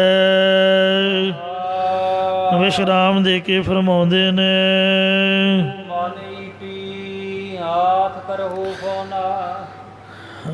फोन अगे लगूगा करो ते जम की है। ਇਹ ਮਨ ਈਟੀ हाथ करो। ਈਟੀਆਂ ਅੱਜ ਕੱਲ੍ਹ ਤਾਂ ਸਾਧ ਸੰਗਤ ਜੀਓ ਬਿਜਲੀ ਵਾਲੀਆਂ ਮਧਾਣੀਆਂ ਆ ਗਈਆਂ। ਚੁੱਪ ਕਰਕੇ ਸੁੱਚ ਲਾਓ ਅਤੇ ਆਪ ਜਿਹੜਾ ਮਰਜ਼ੀ ਕੰਮ ਕਰਦੇ ਫਿਰੋ। ਆਪਦੇ ਆਪ ਹੀ ਦਹੀਂ ਰਿੜਕਿਆ ਜਾਂਦਾ। ਪੁਰਾਣਾ ਟਾਈਮ ਸੀਗਾ ਉਹ ਲੱਕੜ ਦਾ ਸਟੈਂਡ ਜਿਹਾ ਹੁੰਦਾ। ਮਾਈਆਂ ਬੀਬੀਆਂ ਭੈਣਾਂ ਸਾਡੀਆਂ ਉਹਦੇ 'ਤੇ ਉਹ ਤੌੜਾ ਜਿਹਾ ਰੱਖਦੀਆਂ ਅਤੇ ਉਹਨੂੰ ਰੱਸਾ ਜਿਹਾ ਪਾਉਂਦੀਆਂ। ਰੱਸਾ ਨੇਤਰੇ ਦਾ ਨਾਮ ਹੈ। ਗੁਰਮਤਿ ਦੀ ਬੋਲੀ 'ਚ ਇਹਨੂੰ ਨੇਤਰਾ ਕਹਿੰਦੇ ਨੇ ਰੱਸੇ ਨੂੰ। ਅਤੇ ਉਹ ਰੱਸੇ ਦੇ ਨਾਲ ਗੰਢਾਂ ਜਿਹੀਆਂ ਮਾਰ ਕੇ ਉਹ ਲੱਕੜ ਦੀਆਂ ਗੁੱਲੀਆਂ ਜਿਹੀਆਂ ਹੁੰਦੀਆਂ ਸੀਗੀਆਂ। ਉਹ ਆਪਦੀਆਂ ਉਂਗਲਾਂ 'ਚ ਫਸਾ ਕੇ ਅਤੇ ਮੁੱਠਾਂ ਬੰਦ ਕਰਕੇ ਕਦੀ ਸੱਜਾ ਹੱਥ ਕਦੀ ਖੱਬਾ ਹੱਥ ਅਤੇ ਇਸ ਤਰ੍ਹਾਂ ਮਾਈਆਂ ਬੀਬੀਆਂ ਦਹੀਂ ਰਿੜਕਦੀਆਂ ਸਨ। ਉਹ ਹੱਥਾਂ 'ਚ ਜਿਹੜੀਆਂ ਗੁੱਲੀਆਂ ਫੜੀ ਦੀਆਂ ਉਹਨੂੰ ਈਟੀਆਂ ਕਹਿੰਦੇ ਨੇ, ਜਿਹੜਾ ਰੱਸਾ ਹੁੰਦਾ ਉਹਨੂੰ ਨੇਤਰਾ ਕਹਿੰਦੇ ਹਨ। ਇਉਂ ਬੁੱਧੀ ਦੀ ਤਾਂ ਚਾਟੀ ਹੈ ਜਿਹਦੇ ਵਿੱਚ ਦਹੀਂ ਪਾਇਆ ਹੋਇਆ ਹੈ, ਬਿਰਤੀ ਰੂਪ ਮਧਾਣੀ ਹੈ, ਅਤੇ ਮਨ ਚਿੱਤ ਨੂੰ ਆਪਣੇ ਹੱਥ ਅਧੀਨ ਕਰਨਾ, ਵਸੀਕਾਰ ਕਰਨਾ, ਇਹ ਈਟੀਆਂ ਗੁੱਲੀਆਂ ਕਰਨਾ ਕਰੋ। ਨੇਤਰਾਓ ਨੀਂਦ ਨਾ ਆਵੈ। ਫਿਰ ਕਬੂਤਰ ਵਾਂਗ ਅੱਖਾਂ ਮਿਟੀ ਜਾਣੀਆਂ, ਝੋਕਾ ਮਾਰੀ ਜਾਣੀਆਂ, ਐਵੇਂ ਸਿਰ ਸੁੱਟੀ ਜਾਣਾ, ਸੁਸਤੀ ਪਾਈ ਜਾਣੀ। ਹੋਰ ਕੰਮ ਆਪਾਂ ਸ਼ੇਰ ਬਣ ਕੇ ਕਰਦੇ ਹਾਂ ਬੜੀ ਐਕਟੀਵਿਟੀ ਦੇ ਨਾਲ। ਇਸ ਤਰ੍ਹਾਂ ਭਜਨ ਬੰਦਗੀ ਵਕਤ ਵੀ ਸਾਨੂੰ ਉਦਾਸ ਨਹੀਂ ਹੋਣਾ ਚਾਹੀਦਾ ਅਤੇ ਸੁਸਤੀ ਨਹੀਂ ਪੈਣੀ ਚਾਹੀਦੀ। ਪ੍ਰਤੱਖ ਭਜਨ ਸਿਮਰਨ ਨਿਤਨੇਮ ਕਰਦੇ ਹਾਂ, ਅੱਖਾਂ ਵਿੱਚ ਨੀਂਦ ਨਾ ਆਉਣੀ। ਇਹਦੇ ਲਈ ਜਲਦੀ ਸੌਣਾ ਅਤੇ ਜਲਦੀ ਉੱਠਣਾ ਜ਼ਰੂਰੀ ਹੈ। ਜਿੰਨਾ ਵੀ ਲੇਟ ਸੌਂ ਕੇ ਲੇਟ ਬੰਦਾ ਉੱਠੂਗਾ ਓਨਾ ਹੀ ਬਰਬਾਦੀ ਹੋਊਗੀ। ਜਾਂ ਮੋਹ ਰੂਪ ਜਾਂ ਅਵਿਦਿਆ ਰੂਪ ਨੀਂਦ ਨਾ ਆਉਣੀ, ਇਹ ਨੇਤਰਾ ਰੱਸਾ ਬਣਾਉਣਾ ਕਰੋ। ਨਾਮ ਜਪਹੁ ਤਬ ਮਥੀਐ। ਜਿਹੜਾ ਰਸਨਾ ਦੇ ਨਾਲ ਉਚਾਰਨ ਕਰੋ ਸਤਨਾਮ ਸ੍ਰੀ ਵਾਹਿਗੁਰੂ ਵਾਹਿਗੁਰੂ ਜਪਣਾ, ਇਹੀ ਦਹੀਂ ਦਾ ਰਿੜਕਣਾ ਹੈ। ਹਰ ਕਾ ਬਿਲੋਵਣ ਬਿਲੋਵੋ ਮੇਰੇ ਭਾਈ, ਸਹਿਜ ਬਿਲੋਵੋ ਜੈਸੇ ਤਤ ਨ ਜਾਈ। ਬਹੁਤਾ ਜਲਦੀ ਰੜਕੀਏ ਤਾਂ ਵੀ ਤਿਰਵਰਾ ਜਿਹਾ ਆ ਜਾਂਦਾ, ਬਹੁਤਾ ਹੌਲੀ ਰੜਕੀਏ ਤਾਂ ਵੀ ਮੱਖਣ ਨਹੀਂ ਆਉਂਦਾ। ਇਉਂ ਨਾਰਮਲ ਜਿਹਾ ਕੰਟੀਨਿਊ ਲਗਾਤਾਰ ਰੜਕੀ ਜਾਈਏ ਤਾਂ ਮੱਖਣ ਨਿਕਲਦਾ ਹੈ। ਬੜੀ ਵੱਡੀ ਕਲਾਕਾਰੀ ਹੈ ਮੱਖਣ ਕੱਢਣ ਦੀ। ਮੇਰੇ ਵਰਗੇ ਦੇ ਵੱਸ ਦੀ ਗੱਲ ਨਹੀਂ ਮੱਖਣ ਲੈਣਾ ਦਹੀਂ ਦੇ ਵਿੱਚੋਂ। ਤਾਂ ਇੰਝ ਜੇ ਰਿੜਕੀਏ ਇਸ ਵਿਧੀ ਦੇ ਨਾਲ ਤਾਂ ਮੌਤ ਤੋਂ ਰਹਿਤ ਕਰਨ ਵਾਲੇ ਗਿਆਨ ਰੂਪ ਅੰਮ੍ਰਿਤ ਮੱਖਣ ਨੂੰ ਪਾਓਗੇ ਜਾਂ ਆਤਮਿਕ ਆਨੰਦ ਰੂਪ ਮੱਖਣ ਨੂੰ ਪਾਓਗੇ। ਸੰਪਟ ਜਿਤ ਸਤ ਸਰਨਾਵਣ। ਫਿਰ ਮੱਖਣ ਨੂੰ ਇੱਕ ਡੱਬੇ ਦੇ ਵਿੱਚ ਰੱਖੀਦਾ। ਜਿਹੜਾ ਮਨ ਜਿੱਤਣਾ ਇਹੀ ਡੱਬਾ ਹੈ। ਜਿਵੇਂ ਪ੍ਰਤੱਖ ਇਸ਼ਨਾਨ ਕਰਦੇ ਤਿਵੇਂ ਸਤਸੰਗ ਤੋਂ ਖਾਦਕ ਸ਼ੁਭ ਗੁਣਾਂ ਦਾ ਸਰੋਵਰ ਜੋ ਸਤਸੰਗਤ ਜਾਂ ਗੁਰੂ ਜੀ ਹਨ ਉਹਨਾਂ ਵਿੱਚ ਇਸ਼ਨਾਨ ਕਰੇ। ਭਾਵਨ ਪਾਤੀ ਤ੍ਰਿਪਤ ਕਰੇ। ਭਾਵਨਾ ਸ਼ਰਧਾ ਰੂਪ ਤੁਲਸੀ ਦੇ ਪੱਤਿਆਂ ਦੇ ਨਾਲ ਠਾਕੁਰ ਪੂਜਨ ਕਰਕੇ ਠਾਕੁਰ ਨੂੰ ਪ੍ਰਸੰਨ ਕਰੇ। ਕਿਉਂਕਿ ਠਾਕੁਰ ਦੁਆਰੇ ਹੀ ਉਹ ਕੋਈ ਦੁੱਧ ਲੈ ਕੇ ਜਾਂਦਾ, ਕੋਈ ਮੱਖਣ, ਕੋਈ ਘਿਓ ਲੈ ਕੇ ਜਾਂਦਾ ਡੱਬੇ ਵਿੱਚ ਪਾ ਕੇ। ਆਪਾਂ ਨਿੱਕੀਆਂ ਨਿੱਕੀਆਂ ਡੱਬੀਆਂ ਦੇ ਵਿੱਚ ਇੱਥੇ ਜੋਤ ਵਾਸਤੇ ਘਿਓ ਲੈ ਕੇ ਆਉਂਦੇ ਆ। ਇੰਝ ਮਾਰ ਕਹਿੰਦੇ ਜਿਹੜਾ ਮਨ ਦਾ ਜਿੱਤਣਾ ਇਹ ਡੱਬਾ ਬਣਾਓ ਅਤੇ ਸ਼ਰਧਾ ਦੇ ਪੱਤਿਆਂ ਦੇ ਨਾਲ ਠਾਕੁਰ ਪੂਜਨ ਕਰਕੇ ਠਾਕੁਰ ਨੂੰ ਪ੍ਰਸੰਨ ਕਰੋ, ਆਪਦੇ ਮਨ ਨੂੰ ਪ੍ਰਸੰਨ ਕਰੋ। ਪ੍ਰਾਣ ਸੇਵਕ ਜੇ ਸੇਵੇ। ਜੇ ਪ੍ਰਾਣਾਂ ਦੀ ਅਰਪਣੇ ਰੂਪ ਪੂਜਾ ਕਰੇ ਅਤੇ ਸੇਵਕ ਬਣ ਕੇ ਸੇਵਾ ਕਰਦਾ ਰਹੇ। ਇਸੇ ਪ੍ਰਕਾਰ ਪ੍ਰਾਣ ਸੇਵਕ ਜੇ ਸੇਵੇ। ਜੋ ਸੇਵਕ ਬਣ ਕੇ ਪ੍ਰਾਣਾਂ ਪਰਯੰਤ ਭਾਵ ਅਖੀਰਲੇ ਸਵਾਸਾਂ ਤੱਕ ਸੇਵਾ ਕਰਨੇ ਰੂਪ ਪੂਜਾ ਕਰੇ ਬਿਦ ਸਾਹਿਬ ਰਬਤ ਰਹਿ। ਤਾਂ ਇਸ ਵਿਧੀ ਕਰਕੇ ਸਾਹਿਬ ਮਾਲਕ ਦੇ ਆਨੰਦ ਨੂੰ ਭੋਗਦਾ ਰਹਿੰਦਾ ਹੈ।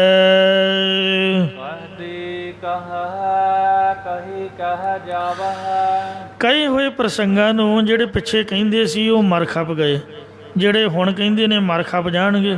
ਆਹ ਹੀਰ ਰਾਂਝੇ ਦਾ ਕਿੱਸਾ, ਲੈਲਾ ਮਜਨੂ ਦਾ ਕਿੱਸਾ, ਸੱਸੀ ਪੰਨੂ ਦਾ ਕਿੱਸਾ, ਇੰਝ ਫਜ਼ੂਲ ਦੀਆਂ ਹੀ ਗੱਲਾਂ ਬਾਤਾਂ ਕਹਾਣੀਆਂ ਕਿਸੇ ਪਾਉਂਦੇ ਰਹਿਣ।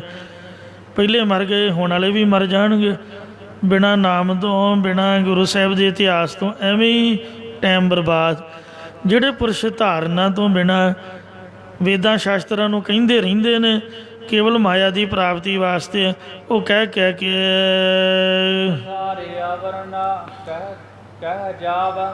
ਉਹ ਉੱਠ ਕੇ ਤੁਰ ਜਾਂਦੇ ਨੇ। ਇਹ ਜੀਵ ਦੇ ਕਹੇ ਹੋਏ ਜੋ ਕਹਿਣ ਪ੍ਰਸੰਗ ਨੇ, ਕਹਿਣੇ ਵਾਲਾ ਹੋ ਕੇ ਉਹਨਾਂ ਦੇ ਕਹਿਣੇ ਵਿੱਚ ਜਾਂਦਾ ਹੈ। ਪਰ ਆਪ ਜੀ ਦੇ ਗੁਣ ਵਰਣਨ ਨਹੀਂ ਕਰ ਸਕਦਾ, ਕਿਉਂਕਿ ਆਪ ਵਰਗਾ ਕੋਈ ਹੋਰ ਕੋਈ ਨਹੀਂ ਹੈ।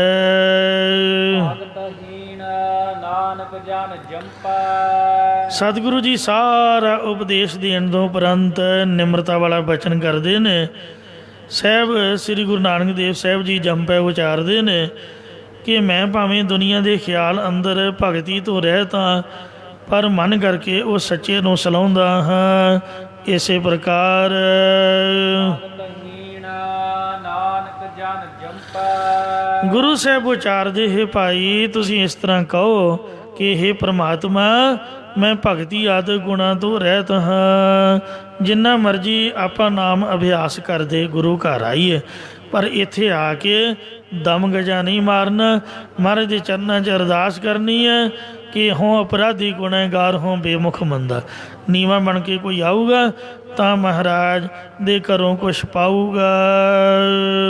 ਸਾਲਾਹੀ ਸੱਚਾ ਸੋਈ। ਮਹਾਰਾਜ ਮੇਰੇ ਵਿੱਚ ਭਗਤੀ ਆਦਿ ਗੁਣ ਤਾਂ ਕੋਈ ਨਹੀਂ, ਪਰ ਮੈਂ ਆਪ ਜੀ ਦਾ ਜੋ ਸੱਚਾ ਨਾਮ ਹੈ ਉਹਨੂੰ ਜ਼ਰੂਰ ਸਲਾਹੁੰਦਾ ਹਾਂ ਸੰਗਤ ਵਿੱਚ ਬੈਠ ਕੇ। ਇੰਨਾ ਕੁ ਮੈਂ ਉਦਮ ਕਰਦਾ ਆਪ ਦੀ ਕਿਰਪਾ ਦੇ ਨਾਲ। ਸੋ ਇਸ ਵਾਸਤੇ ਵਿਣ ਗੁਣ ਕੀਤੇ ਭਗਤ ਨਾ ਹੋਏ। ਬਿਨਾਂ ਗੁਣਾਂ ਤੋਂ ਭਗਤੀ ਨਹੀਂ ਹੋ ਸਕਦੀ। ਅਤੇ ਸਭ ਤੋਂ ਵੱਡਾ ਗੁਣ ਇਹੀ ਹੈ ਸੰਗਤ ਕਰਨੀ। ਸੰਗਤ ਕਾ ਗੁਣ ਬਹੁਤ ਅਧਿਕਾਈ, ਪੜ ਸੂਆ ਗਣ ਕੋ ਉਧਾਰੇ। ਸੰਗਤ ਵਿੱਚ ਬੈਠ ਕੇ ਸਿਫਤ ਸਲਾਹ, ਇਹ ਸ੍ਰੀ ਗੁਰੂ ਨਾਨਕ ਦੇਵ ਮਹਾਰਾਜ ਸਾਹਿਬ ਦਾ ਹੁਕਮ ਹੈ। ਅਮੁੱਲ ਗੁਣ ਅਮੁੱਲ ਵਪਾਰ, ਅਮੁੱਲ ਵਪਾਰੀਏ ਅਮੁੱਲ ਭੰਡਾਰ। ਗੁਣਾਂ ਨੂੰ ਗਾਉਣ ਵਾਲੇ ਮਹਾਰਾਜ ਅਮੋਲਕ ਬਣਾ ਦਿੰਦੇ ਨੇ। ਜਿਵੇਂ ਭਾਈ ਸਾਹਿਬ ਭਾਈ ਮਰਦਾਨਾ ਸਾਹਿਬ ਜੀ ਨੂੰ ਅਮੋਲਕ ਬਣਾ ਦਿੱਤਾ। ਉਹ ਜਿੰਨੀ ਵੀ ਮਾਇਆ ਚੜ੍ਹਦੀ ਹੈ ਭਾਈ ਸਾਹਿਬ ਦੇ ਅੱਗੇ ਚੜ੍ਹਦੀ ਹੈ, ਕਿਉਂਕਿ ਉਹਨਾਂ ਦੀ ਬਾਣੀ ਗੁਰੂ ਗ੍ਰੰਥ ਸਾਹਿਬ 'ਚ ਮਹਾਰਾਜ ਨੇ ਉਹਨਾਂ ਦੇ ਨਾਮ 'ਤੇ ਦਰਜ ਕੀਤੀ ਹੋਈ ਹੈ। ਸ਼ਲੋਕ ਮਰਦਾਨਾ ਪਹਿਲਾ। ਉਹਨਾਂ ਦਾ ਸਤਿਕਾਰ, ਜਿੱਥੇ ਗੁਰੂ ਸਾਹਿਬ ਦਾ ਇਤਿਹਾਸ ਮਹਾਰਾਜ ਦੀ ਕਥਾ ਚੱਲਦੀ ਹੈ, ਨਾਲ ਭਾਈ ਸਾਹਿਬ ਦੀ ਵੀ ਕਥਾ ਉਹਨਾਂ ਦਾ ਜ਼ਿਕਰ ਚੱਲਦਾ। ਇਉਂ ਸੇਵਾ ਸਿਮਰਨ ਵਾਲੇ ਸੰਗਤ ਵਾਲੇ ਜਿਹੜੇ ਗੁਣ ਗਾਉਣ ਵਾਲੇ ਨੇ ਹਮੇਸ਼ਾ ਅਮਰ ਹੋ ਜਾਂਦੇ ਨੇ। ਸਾਧ ਸੰਗ ਕਲ ਕੀਰਤਨ ਗਾਇਆ, ਨਾਨਕ ਤੇ ਬਹੁਰ ਨਾ ਆਇਆ। ਭੁੱਲ ਚੁੱਕ ਖਿਮਾ ਕਰੋ ਜੀ, ਅੱਗੇ ਤੋਂ ਸਮਤ ਬਖਸ਼ੋ।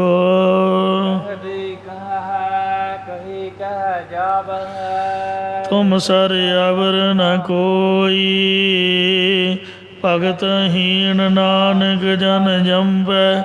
ਹਉ ਸਾਲਾਹੀ ਸੱਚਾ ਸੋਈ। ਵਾਹਿਗੁਰੂ ਜੀ ਕਾ ਖਾਲਸਾ, ਵਾਹਿਗੁਰੂ ਜੀ ਕੀ ਫਤਿਹ। ਰਾਮਗਲੀ ਮਹੱਲਾ ਤੀਜਾ। ਆਨੰਦ ਏਕ ਓੰਕਾਰ ਸਤਿਗੁਰ ਪ੍ਰਸਾਦ। ਆਨੰਦ ਭਇਆ ਮੇਰੀ ਮਾਏ, ਸਤਿਗੁਰੂ ਮੈਂ ਪਾਇਆ ਸਤਿਗੁਰ ਤੋਂ। ਪਾਇਆ ਸਹਿਜ ਸੀਤੀ ਮਨ ਵਜੀਆਂ ਬਾਧਾਈਆਂ। ਰਾਗ ਰਤਨ ਬਰਵਾਰ ਭਰੀਆਂ, ਸ਼ਬਦ ਗਾਵਣ ਆਈਆਂ ਸ਼ਬਦੋ। ਗਾਵੋ ਹਰੀ ਕੀਰਾ ਮਨ ਜਿਨੀ ਵਸਾਇਆ। ਕਹੇ ਨਾਨਕ ਆਨੰਦ ਹੋਆ ਸਤਿ